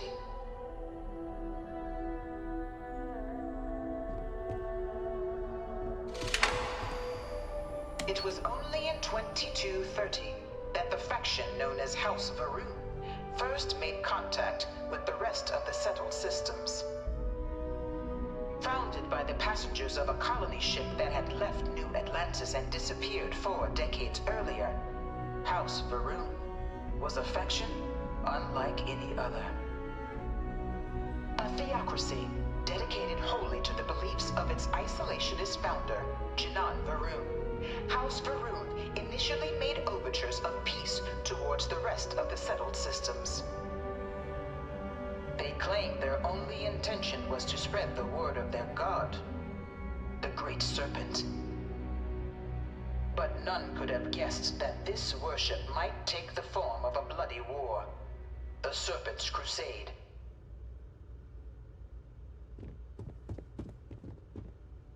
The Freestar Collective was initially founded in 2188, when the citizens of Aquila banded together with the pleasure city of Neon in mutual defense. But in 2194, after the deployment of a UC medical star station in orbit around their world, the citizens of Narion also requested to join the collective. The resulting rise in tensions between the Freestar Collective and UC culminated in the settled system's first intergalactic conflict, the Narion War. Despite a decisive victory by the UC, the colonies permitted the citizens of Narion to join the collective, forming the basis for the fiercely independent union that persists to this day.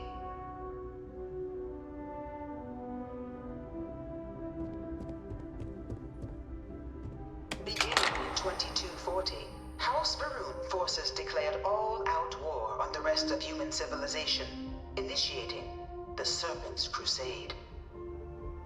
Over the next 23 years, thousands of Freestar, UC, and independent souls were killed by agents of House Varun in the name of their Serpent God. It was only with the death of their founder in 2263 and the succession of his heir Jarek that House Varun finally sued for peace. There remains, however, select members of House Varun who refuse to recognize the cessation of hostilities their leaders established. Even after House Varun's mysterious disappearance, these zealots remain a threat to all who encounter them. Their pacification, a goal of all space.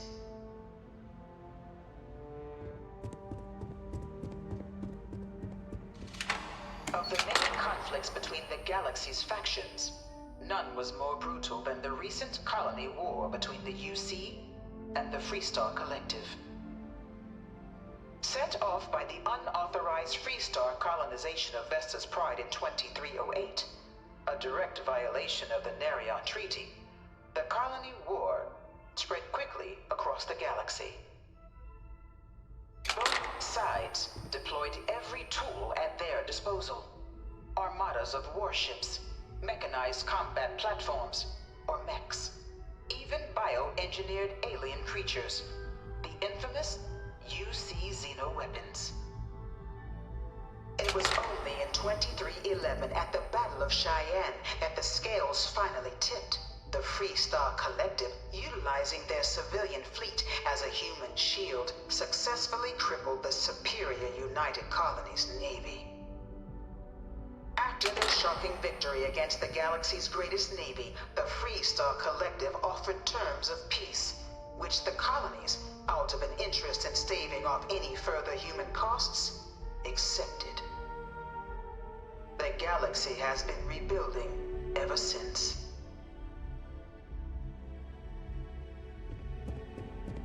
Few settled worlds were left untouched by the colony war. But nowhere could the viciousness of modern warfare be seen more clearly than on the Freestar planet of Nira. Initially occupied by invading United Colonies forces as a forward operating position, repeated attempts to take and retake the planet by collective forces led only to devastation.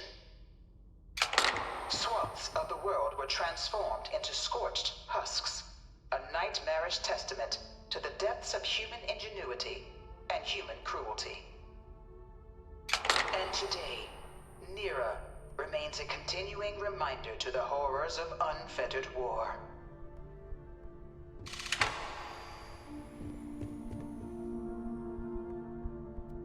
Obviously a UC mech here.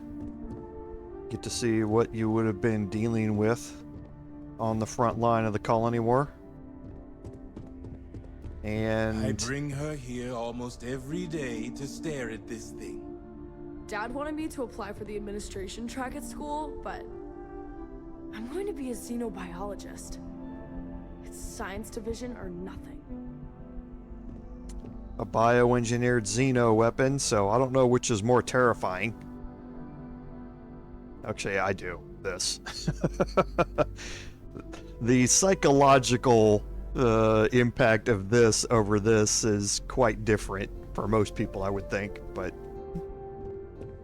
In the midst of the colony war, a different kind of tragedy struck the UC city of Londinian.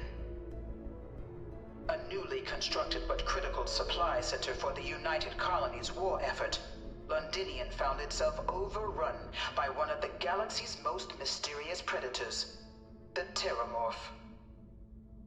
A rare but pervasive threat to all human-settled worlds, Terrormorphs swept over the city, seemingly out of nowhere, on a scale never before seen in recorded history.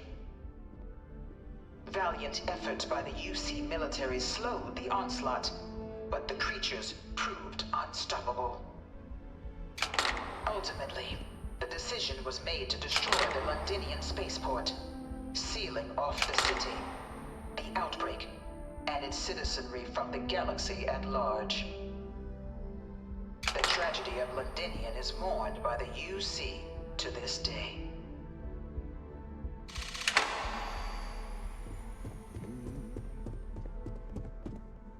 After the devastation wrought by the Colony War, the UC and the Freestock Collective came together to ratify a treaty that became known as the Armistice.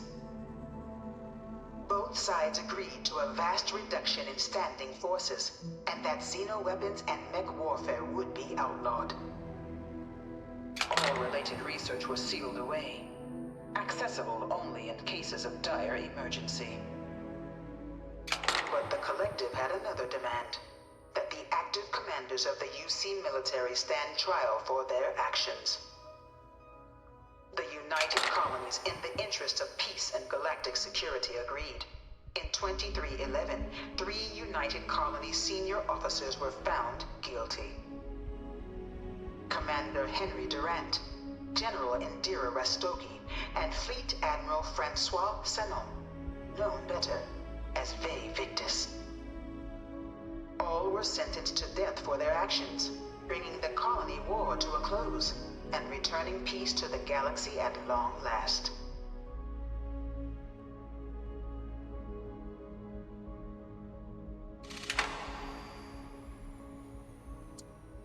Okay, so you're going to learn more about all of this as we go through the Vanguard questline. So this talks about the archive. You can actually pause and zoom in and read this. Well, hopefully, depending upon the quality of the YouTube video. But you can pause this and read about it. It talks about the facility that's going to be part of this. But Vae Victis. Vae Victis is Latin for woe to the vanquished, or woe to the conquered. We're going to learn more about that, again, as we go through this. It was into this new world that the Vanguard was born. An official branch of the UC Navy, the Vanguard is the United Colonies Volunteer Fleet, serving a myriad of security, logistical, and reconnaissance roles. And after a sufficient length of service, UC citizenship is guaranteed to every Vanguard member. Open to all captains, regardless of origin, the Vanguard is leading the charge to protect and support the citizens of the United Colonies, wherever in the galaxy they may be.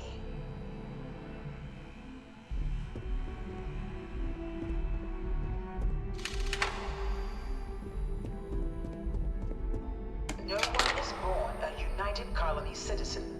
Only through service to the UC can one hope to earn one's citizenship. But the UC prides itself on taking care of its people. Cost of living controls mean citizens pay less than their foreign counterparts for needs big and small. All citizens are issued a grant upon joining to get themselves on their feet. And only UC citizens have the opportunity to purchase property, getting the chance to live in one of the most beautiful cities in the settled systems. By joining the Vanguard today, you too can begin earning your place here, in the heart of galactic civilization, as a citizen of the United Colonies. Okay, so that just goes through some of the things that we explained earlier. It's a very Starship Troopers type of motif, service, guarantee, citizenship type of thing. reading and going through all of those increases your enlistment bonus. It means you're going to get more credits at the end of this. Okay, and now you get a glimpse of some of the Vanguard ships. Welcome, applicant, to the piloting simulation chamber. Please enter the designated simulation pod to initiate your exam. Ah, you must be our new applicant. I'm Proctor Samuelson. The simulator's already been prepped. You can head in whenever you're ready. The simulator is designed to be a near-perfect replica of a Class B Deimos hoplite, the United Colony's standard destroyer model. It's been tuned to provide a challenging but fair fight against the enemy squadrons you'll encounter inside.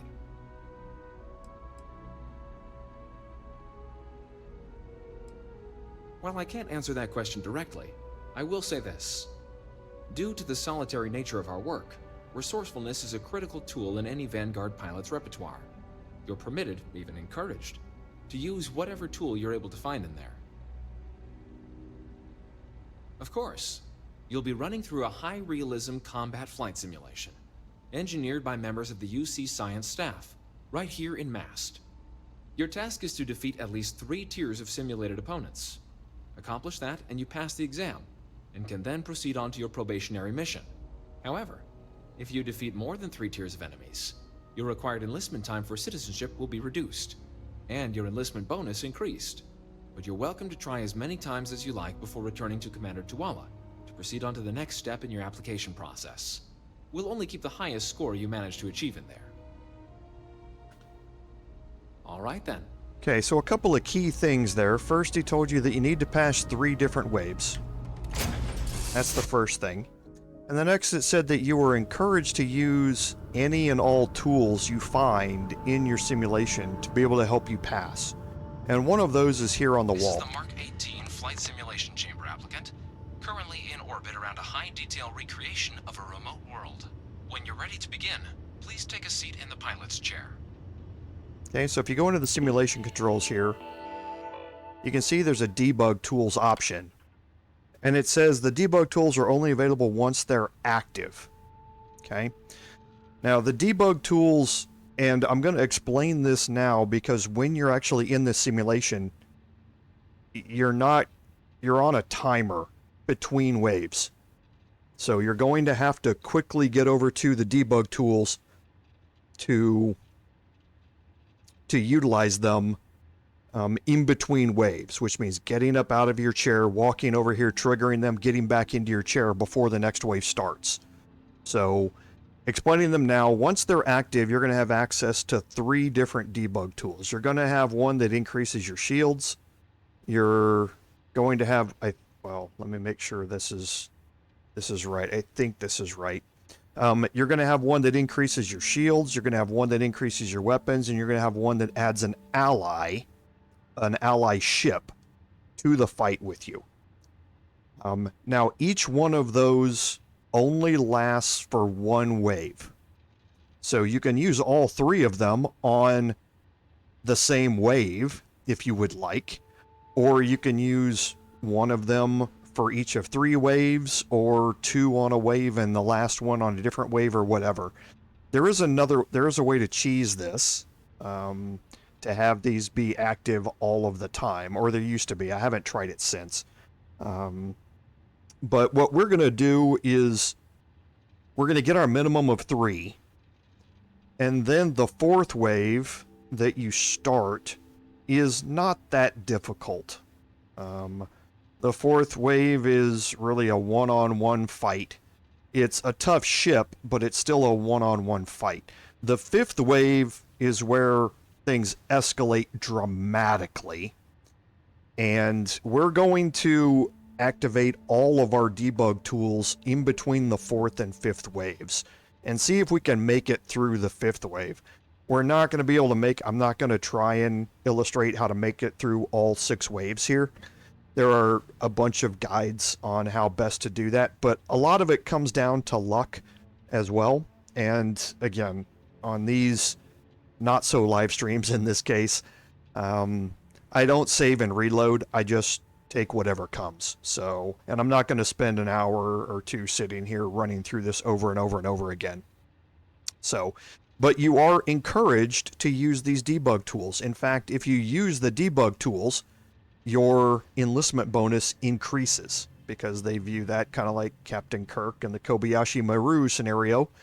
In Star Trek, reprogramming the simulator they see as a sign of, innovation, and it gives you, a bonus for it. So let's go ahead and jump into our pilot seat here.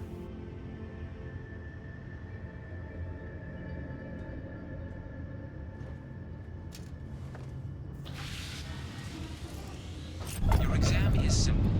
Defeat as many tiers of opponents as you can before your ship is disabled. You must defeat at least 3 tiers of opponents to pass the exam. Good hunting, applicant. Okay, so we're increasing our shields to max and our engines to max. And it gives you a chance to prepare for your next target. So you can't get up out of your seat. Target's active.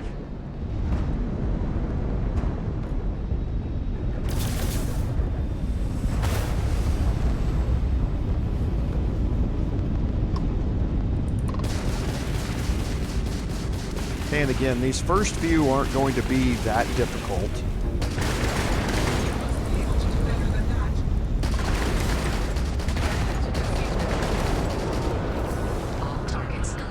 Okay, and then in between the wave, it's again going to give you another opportunity to prepare for the next wave.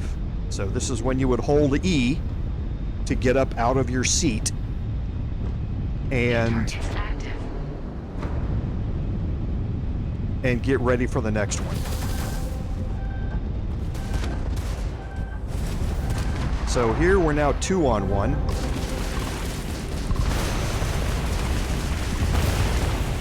And you definitely want to start utilizing your missiles here to eliminate that first target quickly. And you want to try not to take any hull damage. You can take shield damage here, but you want to try not to take any hull damage during these fights.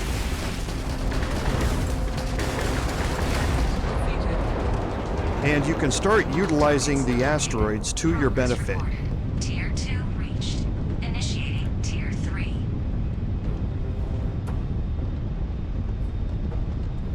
You just don't want to run into them. New targets active. Okay, and again, we've got 2. This one's actually closer to us.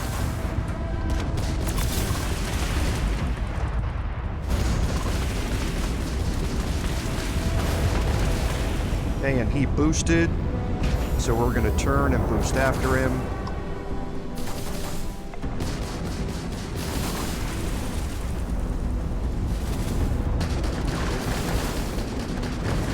Lock on and again, use our missiles.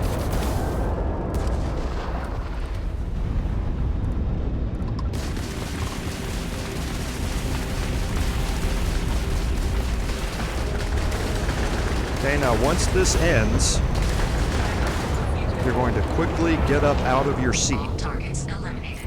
Progress required. Actually, on wave 4, we're not. We're going to stay in our seat for wave 4.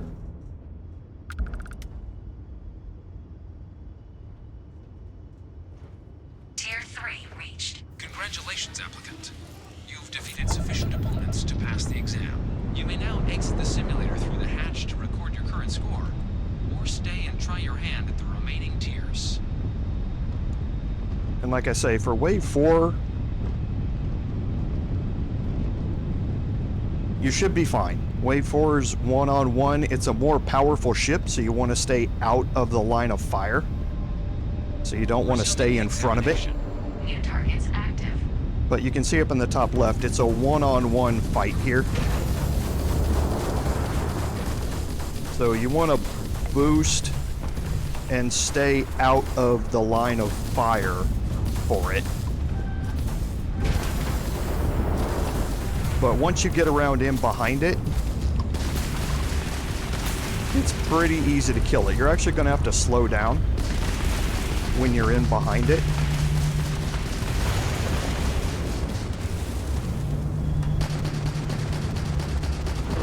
And it does have a lot of hull and a lot of armor. So again, we're gonna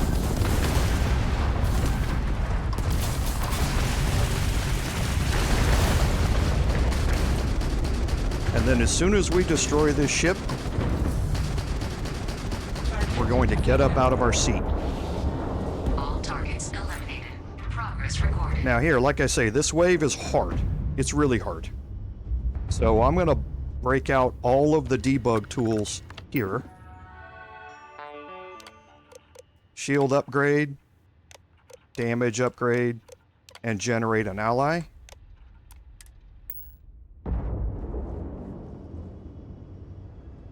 Shield upgrade active. Removing upgrades. Tier 4 reached. Initiating Tier 5. New ally active. Okay, and there's our ally ship.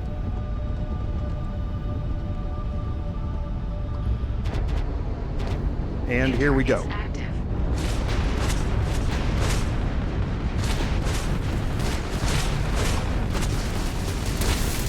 Okay, and you can see these ships are a dramatic increase. And you're going to have to keep your piloting up here, because they are going to be boosting around and all that sort of stuff as well. So, but you definitely want to focus one down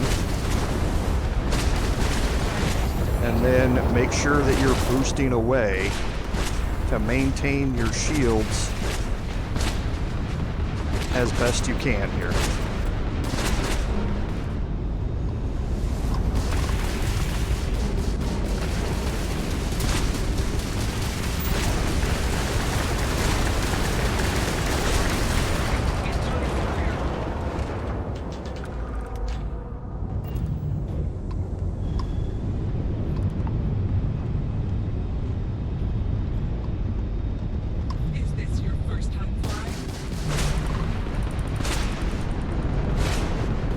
You do have repairs available to you,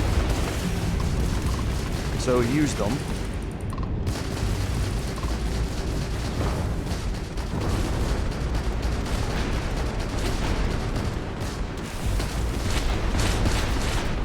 Okay, I'm trying to kill this one here.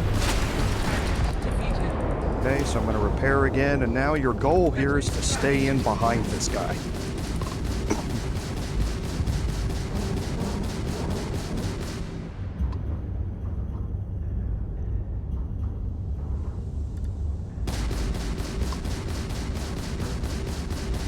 Okay, looks like my engines are completely shot out. So now I'm just in a fight. So you're going to use every weapon you have. All targets eliminated. Progress recorded. Tier 5 reached. Initiating final tier. So my ship's completely beat up. I'm going to get all that back here.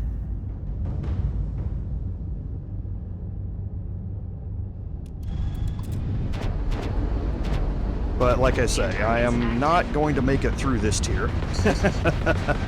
I am severely outnumbered and outgunned here.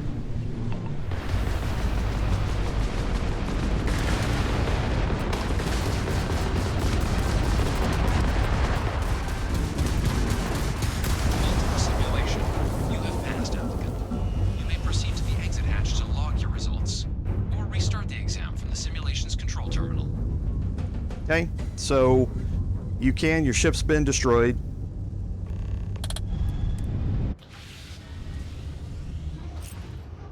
So you can keep playing that current tier. So now that you're out of your seat, you go here to the simulation controls, you can restart the current tier if you would like. Okay. I'm again not going to go through all of that. I'm perfectly happy with where I am. I defeated tier 5. So, like I say, I'm not going to subject you guys to sitting here going through it until I get it to work. But I'm going to exit the simulator here.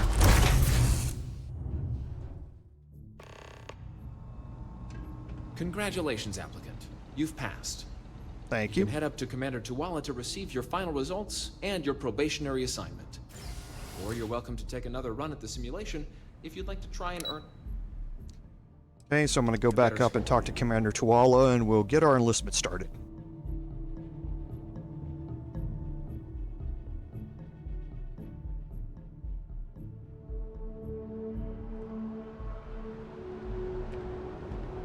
Yes? You needed something? Well, look who's back. Everything go all right with the exam? Or did you have some questions you needed answered first? Military used to have a pretty narrow view of where the best pilots came from. In their eyes, it was UC or bust. The creation of the Vanguard was an acknowledgement by the brass that maybe not all the galaxy's greatest pilots went through a UC flight school. So it's the Vanguard's job to find them and get them to fly for us. MAST is short for Military, Administrative, and Scientific Triumvirate.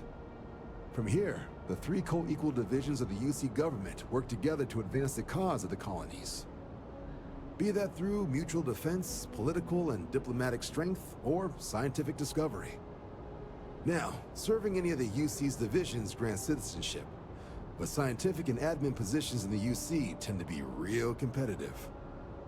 Understandable. Most people would prefer to earn their citizenship behind a desk rather than in combat. Not something I'd ever choose for myself, but understandable. Me? 6, 7 years now? Was a recon squad commander in a former life, so it wasn't too big a jump bossing around foreign pilots instead. The Vanguard's been a quality assignment. Meet new people, judge them on a series of diverse criteria, get them out there helping people who need it. Ah, so these are your numbers that just came through then. You ready to hear how you did?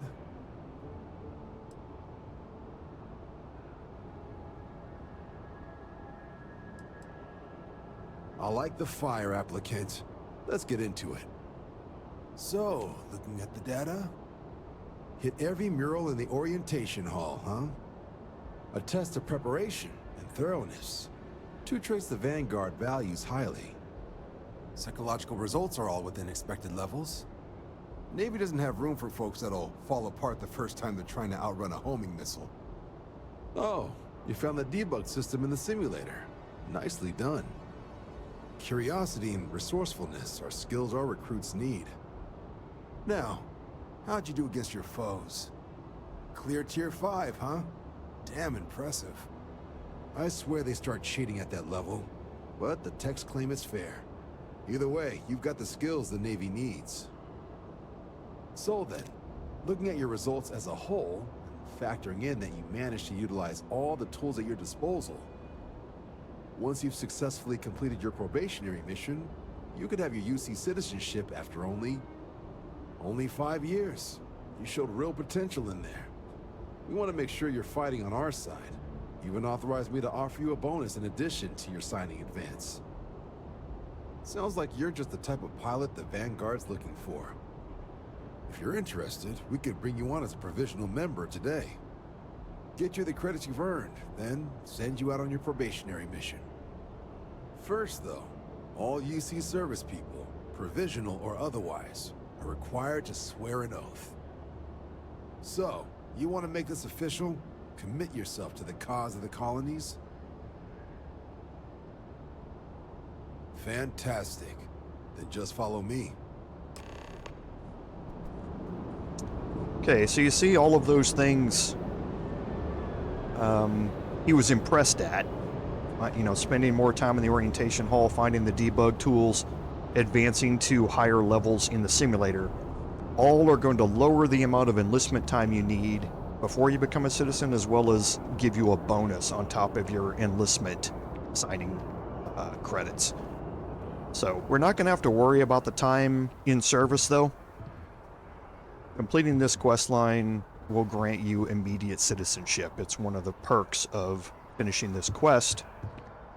So it doesn't really matter what you do or what you get as far as your time in service is.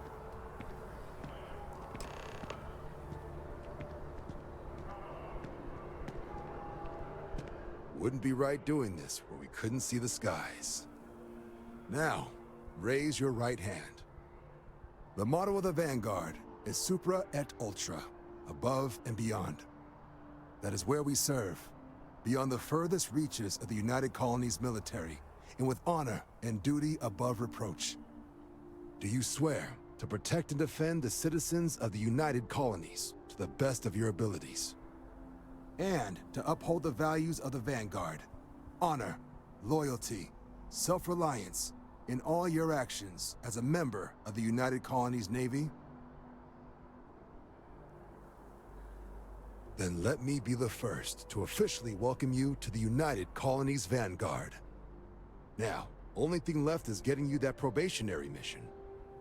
And what I've got is comms repair. Group trying to refurb an old colony war processing plant on Tau Ceti 2. Sounds like they'd barely gotten set up when their communications died. Place is as isolated as they come, so Brass wants a Vanguard to deliver the repair suite and ensure anyone present is safe and secure. So, can the people of Tau Ceti 2 count on you? That's the spirit. Head down to the spaceport and talk to Crew Chief Harath. He'll get you the repair suite plus your new recruit kit. Oh, and your advance.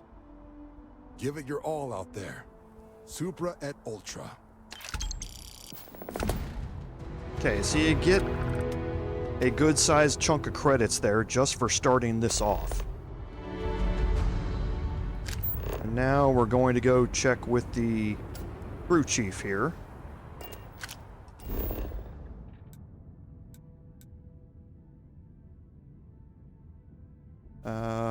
Let's not do that. Let's go to the New Atlantis checkmark instead.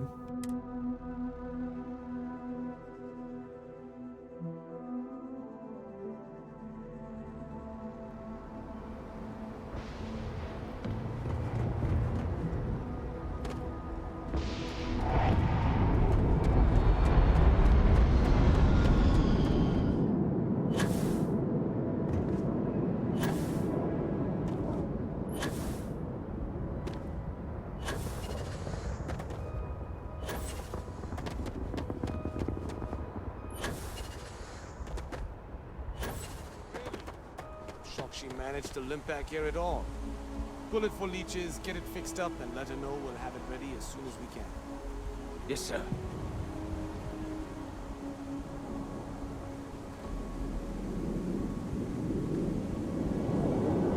Ah, you are new probationary then?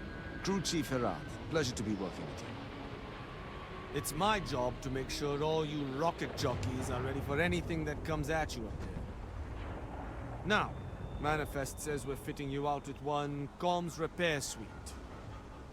In addition to the standard issue welcome kit all probationary pilots get for their first mission. Med packs, some small arms, couple spare ship parts, all the essentials in case of any surprises up there. My people will have everything on your ship before you lift off. Won't even know they were there. So, paying a visit to the people of scenic Tau Ceti 2. Nice easy one for your first job. Just keep your head on swivel and you'll come home safe. Any questions before you head out? Nothing too dangerous, if that's your concern. The repair suite's mostly just wiring and circuit boards. The welcome kit has some goodies in there I wouldn't leave sitting around when company comes to visit. But it's nothing some proper storage can't make safe. I honestly didn't realize it had people living on it until we got your recorder. Report they gave us seemed clean, no known hostile outposts, but I wouldn't say that's permission to let your guard down. Just watch out for wildlife and pirates. Keep those med packs handy and you'll be fine. Then I won't keep you. Make us look good out there, recruit. Okay, so now we need to head to Tau Ceti 2 on our first Vanguard mission, and yeah, it had a little bit of flashbacks to me taking my my military oath. So we'll jump over in here.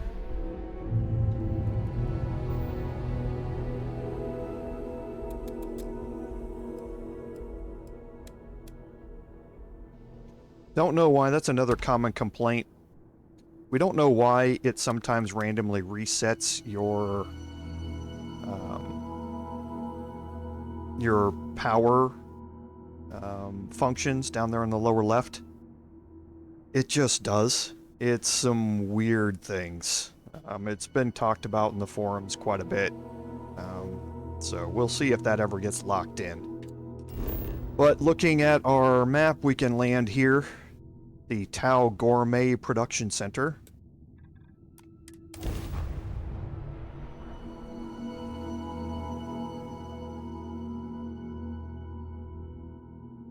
Touchdown imminent.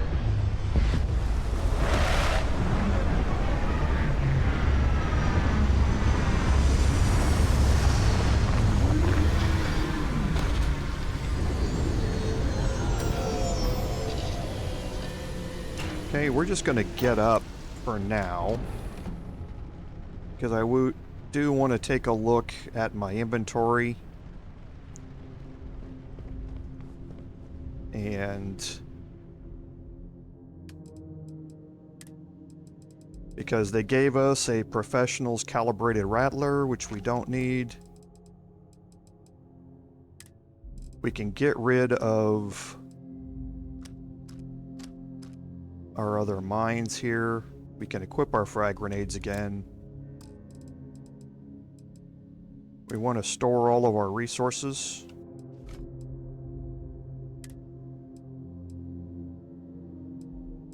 And we can store these as well.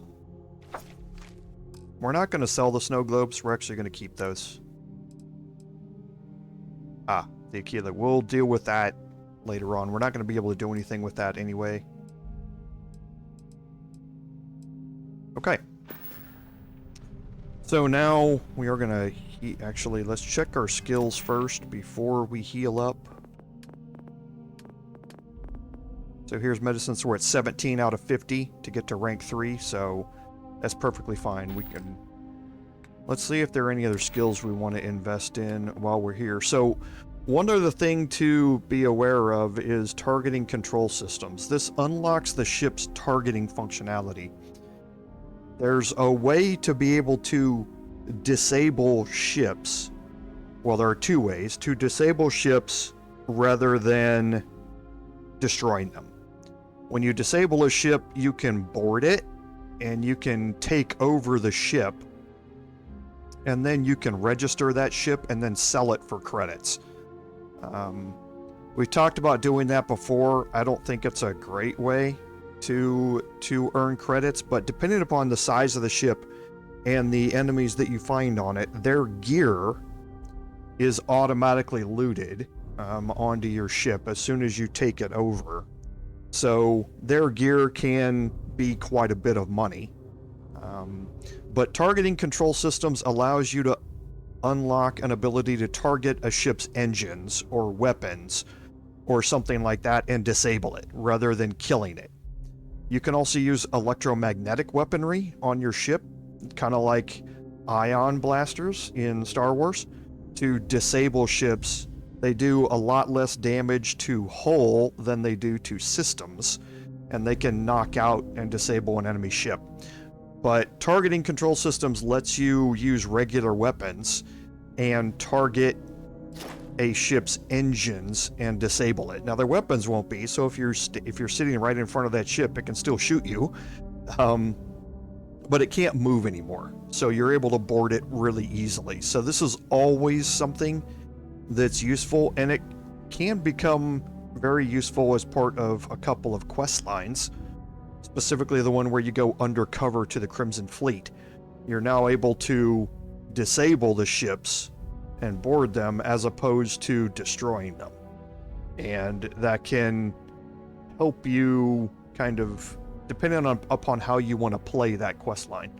So I am going to spend one just to unlock this. I'm not going to worry any more about going farther into it. Piloting is something that you are definitely going to want to be able to use. Piloting, the first thing that it gets you is obviously access to Class B and Class C ships. Class C ships are the highest tier of ships in the game. And there are some ships that you can disable and take over, but if you don't have the ability to pilot that class of ship, then you're not going to be able to take it. Okay? So this is very useful, especially when you start upgrading your ship as well, and you put a Class B or Class C reactor in it. Then you can't fly it unless you have the ability to pilot that ship. Okay? But the first thing it gives you is the ability to use ship thrusters. And what that basically allows you to do is, this is kind of the equivalent of Elite Dangerous Flight Assist Off. It allows you to boost or to fly in a certain direction, engage your thrusters, and while those thrusters are engaged, you basically hold down the spacebar, and you can then turn your ship around and face the opposite direction while your momentum keeps carrying you away. If you have a really high range on your weapons, it allows you to boost away, get some distance away from those ships, keep flying away from them, turn around and use your long-range weapons to engage them from long range. And they're trying to catch you, and you're just, if they don't have long-range weapons, then they can't attack you, and you're able to attack them. So ship thrusters are a way to help minimize damage and minimize damage and maximize the damage that you can do, as long as you have the long-range weapons available to you. So ship thrusters are a good thing to do, but the other thing unlocking the piloting skill does is you have to start destroying ships to increase in rank. And I should have done this before I went into the simulator. The piloting simulator allows the ships you destroy in there to count towards this. So instead of going out and hunting for pirates, you can just go into the simulator and start destroying ships over and over and over again to rank this up fairly quickly. And then when you die, you didn't lose your ship, you just lost the simulator. You go back into it and start again. So I would already be able to unlock rank 2 if I had done that already, because I destroyed well more than 5 ships. But piloting is something that you want to start unlocking early so that you can start using those kills to rank up to get to the higher class ships that you can use. So it's a good thing I remembered to go in and do that. So before you head out here, you can also pick up, because we did assign our crew members here to the Star Eagle, so they're all on the ship with us. So you can make your way through the Star Eagle here and pick up any companions that you would like to take along with you on this. I'm going to do this myself. That's how I'm going to do most of my, not this way, the other way. This is how I'm going to do most of my on-foot adventures. I picked the introvert skill to be able to do this, but also a lot of the things that you're going to encounter, your crew members are not that good about maintaining stealth. Okay, and stealth is going to be something, especially in this mission, that is going to be important. So you can already tell at the start here that things have gone wrong. We've got a body here. We can loot some of these destroyed turrets.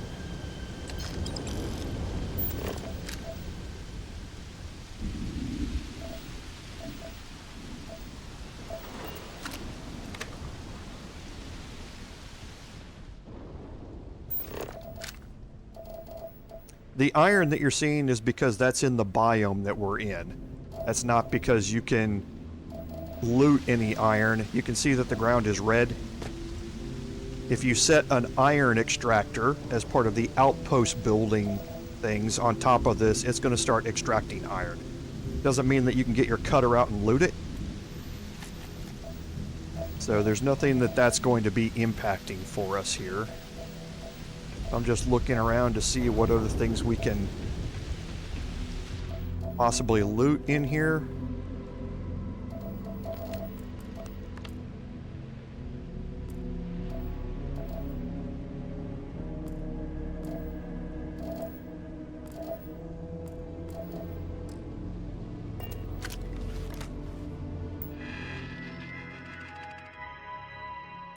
Okay, so it looks like this was set up as a food processing plant for the UC military originally, but now here they're trying to expand that to do other things. But obviously, things have not gone very well.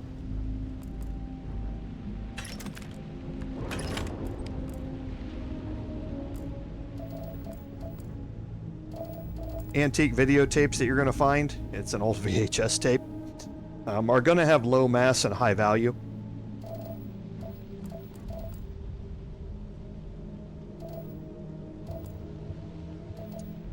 I'm going to save off looting some of this type of stuff, some of the weapons, until we get farther through this, because I do not want to be encumbered when I go through this. So there is a coachman here.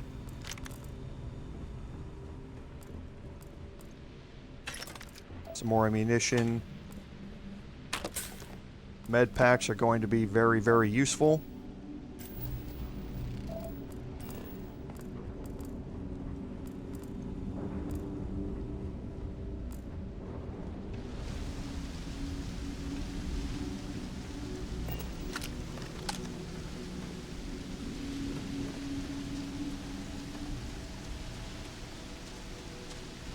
And you can take the elevator down and all that sort of stuff.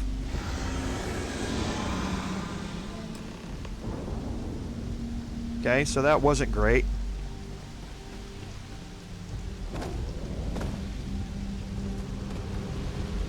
Okay, something let out a pretty scary roar there. Destroyed ship on the landing pad. Either I got hit harder than I thought, or you've got some incredible timing. Regardless, I think it knows you're here. I'll unlock the door. Second floor, main building. But be quiet. Okay. So it knows that we're here. Looks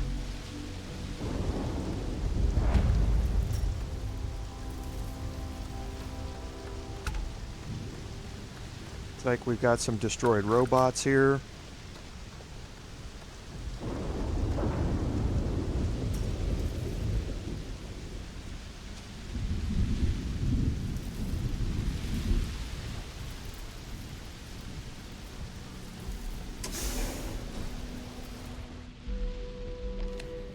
What do we got here? It's too clean to be one of the settlers. Or a pirate. UC on patrol, maybe? It'd make my day if you said you were a shock trooper out for a stroll.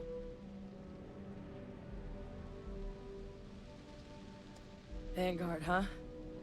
Yeah, I expect they didn't. I'm Hadrian. I was a researcher with the UC. I came here on a rumor of a... Well, I expect you saw the results on your way in. What's left of the settlers? The work of Oxysio Machina. A Terrormorph. One of the nastiest aliens humanity's ever crossed paths with. And this one, well, it's something of an anomaly. Possibly a worrying one.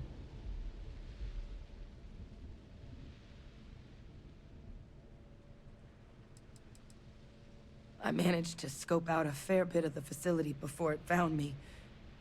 If there are any survivors of the attack, they're long gone.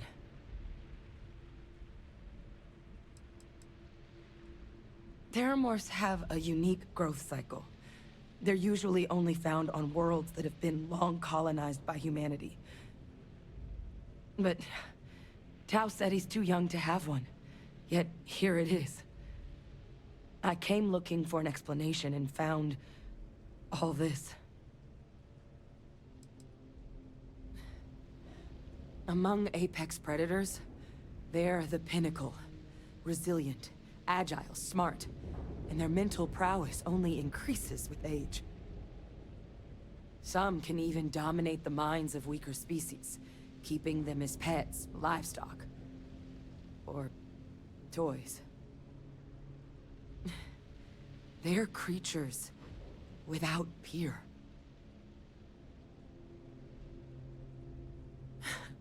I sure could. Because to confirm my suspicions about this creature, I'm gonna need a tissue sample from it. And to get that, I need its corpse. But there is a way we can give ourselves an edge against this thing. The plant's security system. The admin terminal's here in this building, but it needs its connection reset. And as I found out, that's not a one-person job. But if you can make it to the security outpost and restore the connection, I think I can get things back online. See if the settlers left us any other tools.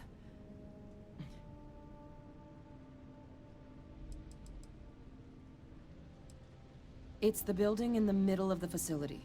The terminal in there should allow you to grant me access to the system as a whole. Then we can see about getting things back online. The settlers outfitted most of the buildings with turrets at some point. Not sure how many are still operable, but at least a few appeared to be in fighting shape. There were also some sensors scattered around the facility that I didn't recognize. But those are honestly all just educated guesses until we get the connection reset. Good. Once I see the connection reset, I'll get things underway on my end. Take care of yourself out there. And make sure you leave enough of that thing for us to get a sample. Okay, so Auxitio Machina, Latin for really murder machine, is basically what it translates to. Frankenstein. So we're gonna pick this up.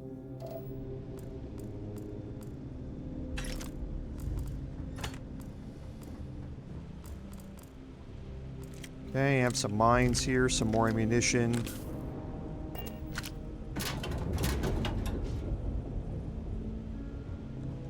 And a trauma pack here. Okay, so now out here,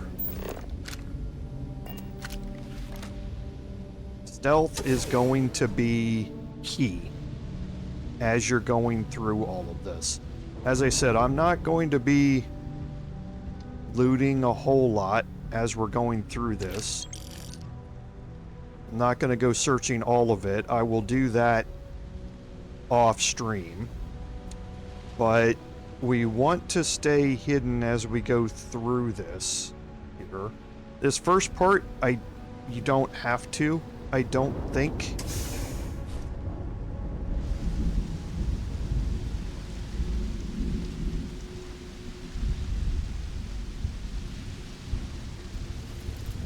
Until we activate this console and get the sensors up and running.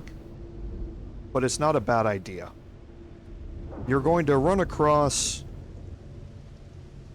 these power breaker terminals. Those are going to come into play a little bit later.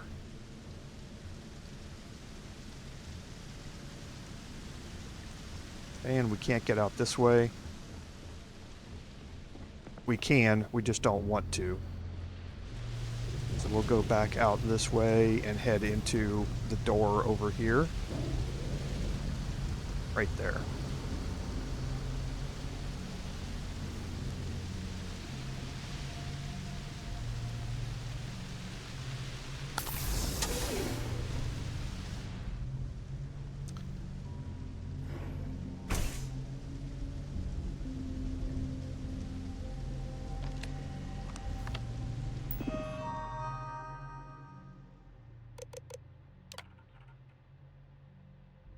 Okay, so it looks like a couple of predators they were dealing with. They got the turrets set up. And the turrets are ready. However, it blew out the wiring. It overloaded it. So there is a tracking system. There are also automated defenses.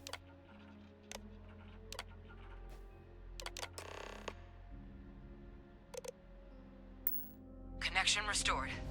I'll make this quick. Plant's turrets took a beating, but I should be able to get you a couple of kill lanes. Just get the thing to chase you down the alleys between the buildings, and you'll lead it right into a crossfire. Hello. Wish I'd found this earlier. Those sensors around the facility? Part of a livestock tracking system. Should let you keep tabs on how close the Terrormorph is. But it's not connected to this network. There should be a terminal in the adjoining room. Tune it to 183.5. Okay. And you have to know that number.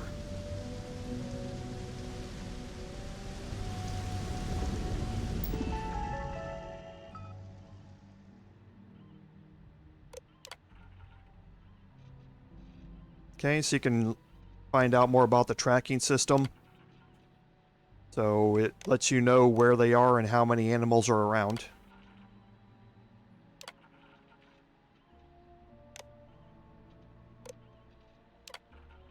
So 183.5, you can see it says that there's one target.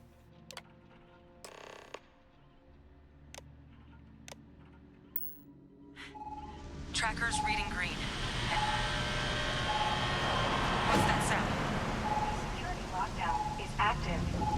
Shit. Stop. Stop whatever you're doing and get in cover. It's on the move.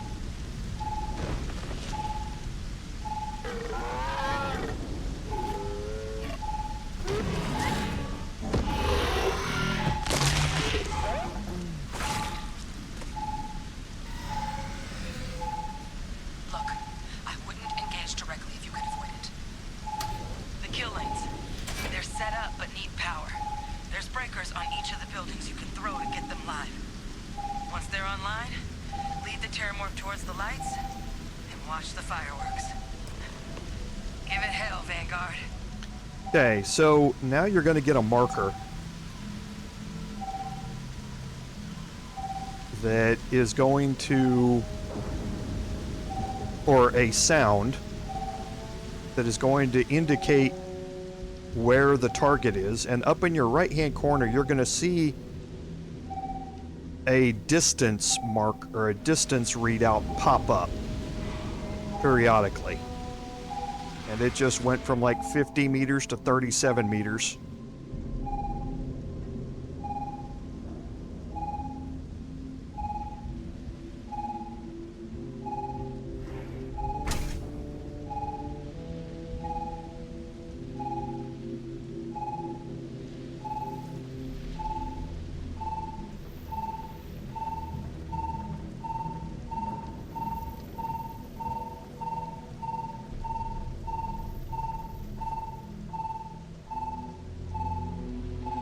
Very alien-like.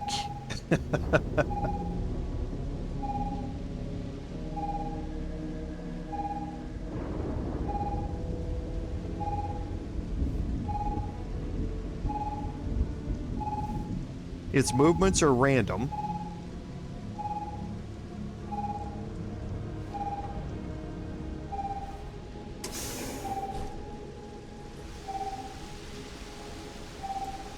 And you will be able to see it, so visually you can see it moving around.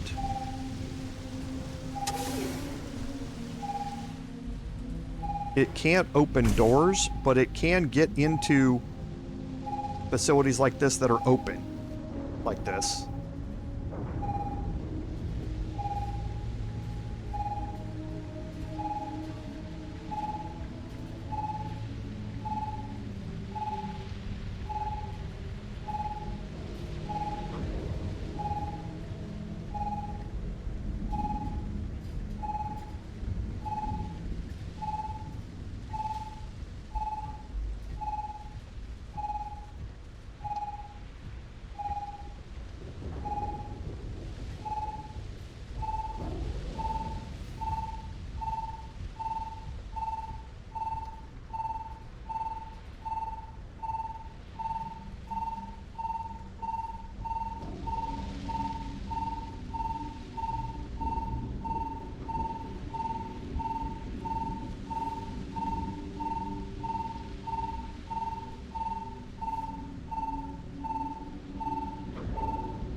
Okay, so it's probably right on the other side of the wall from me.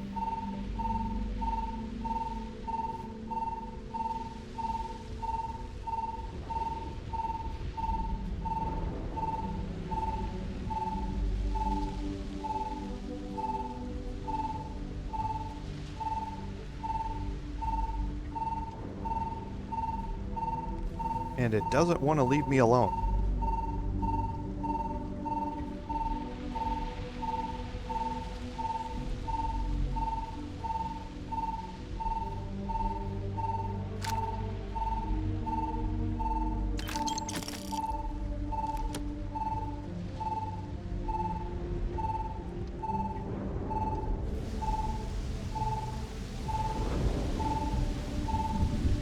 Okay, so there it is right there. Right where this terminal is.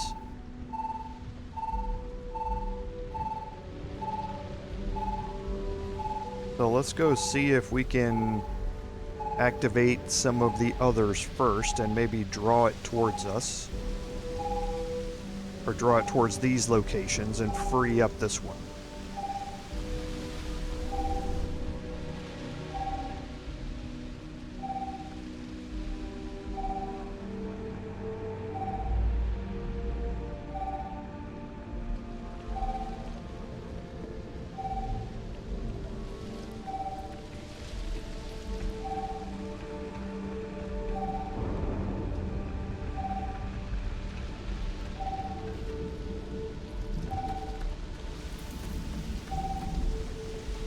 Okay, I think this one's up on top of the building.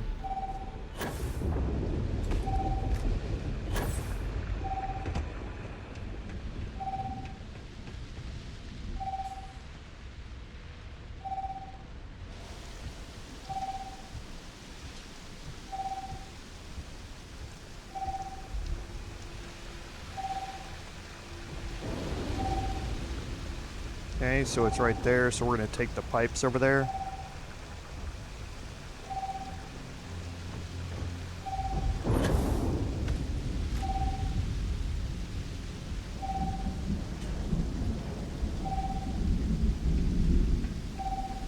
And like I say, this is an area where your companions who are not very interested in stealth can be a liability.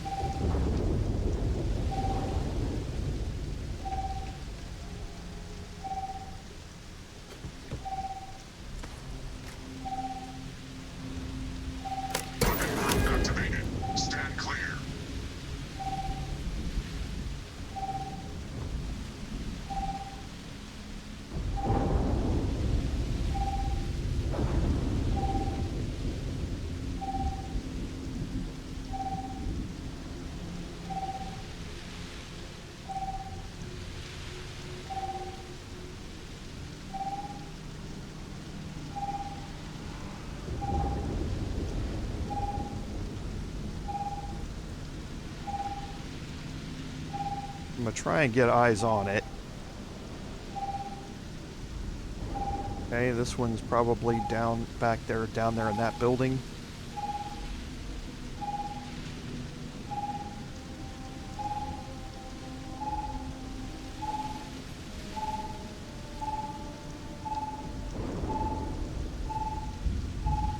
There it is.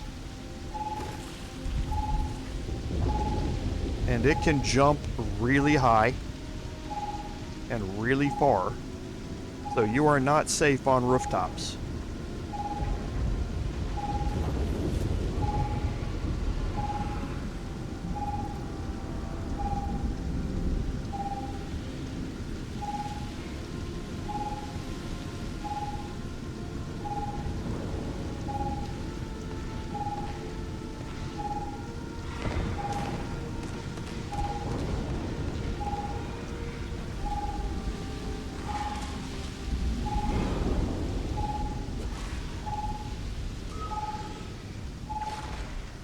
Okay, so it sounds like some of the turrets are engaging it. Okay.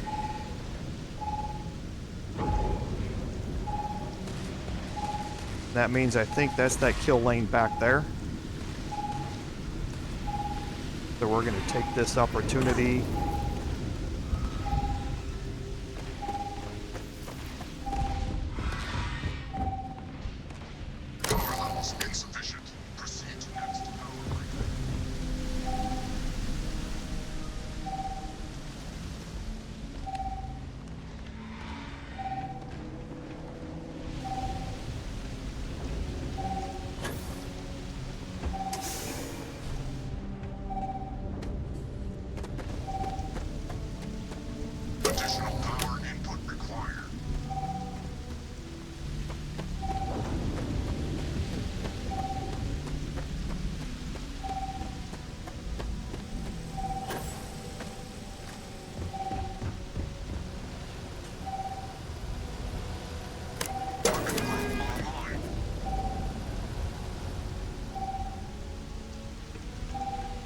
Okay, I think I know where he is. We're going to be moving toward it here.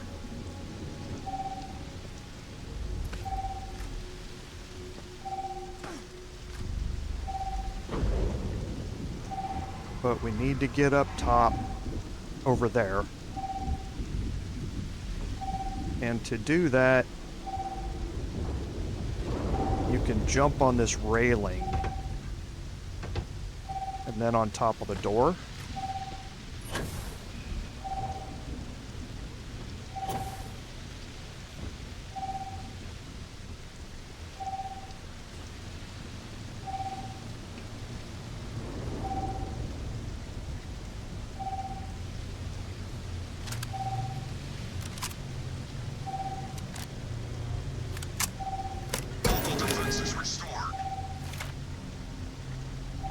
Okay, so now all of the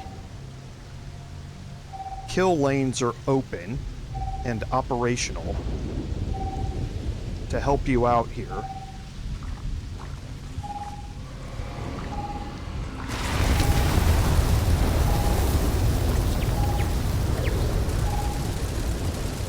You can see it's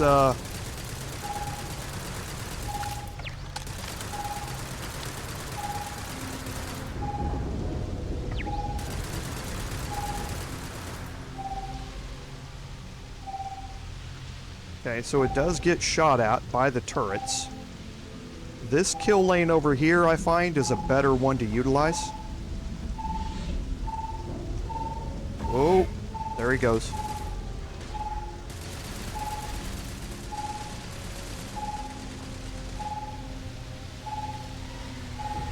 Because the turrets over here are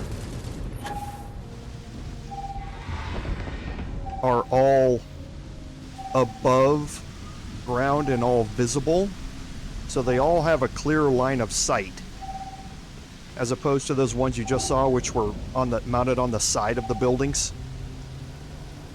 So what I like to do is kind of post up over here, and he's almost dead. So I'm going to start this off.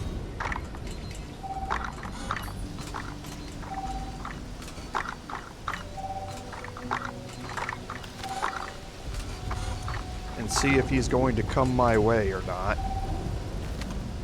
Doesn't look like he is.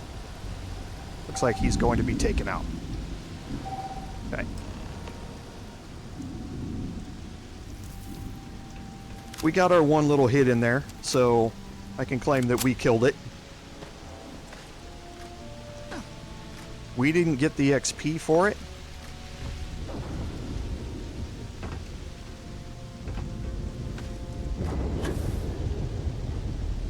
But I'm not too worried about that.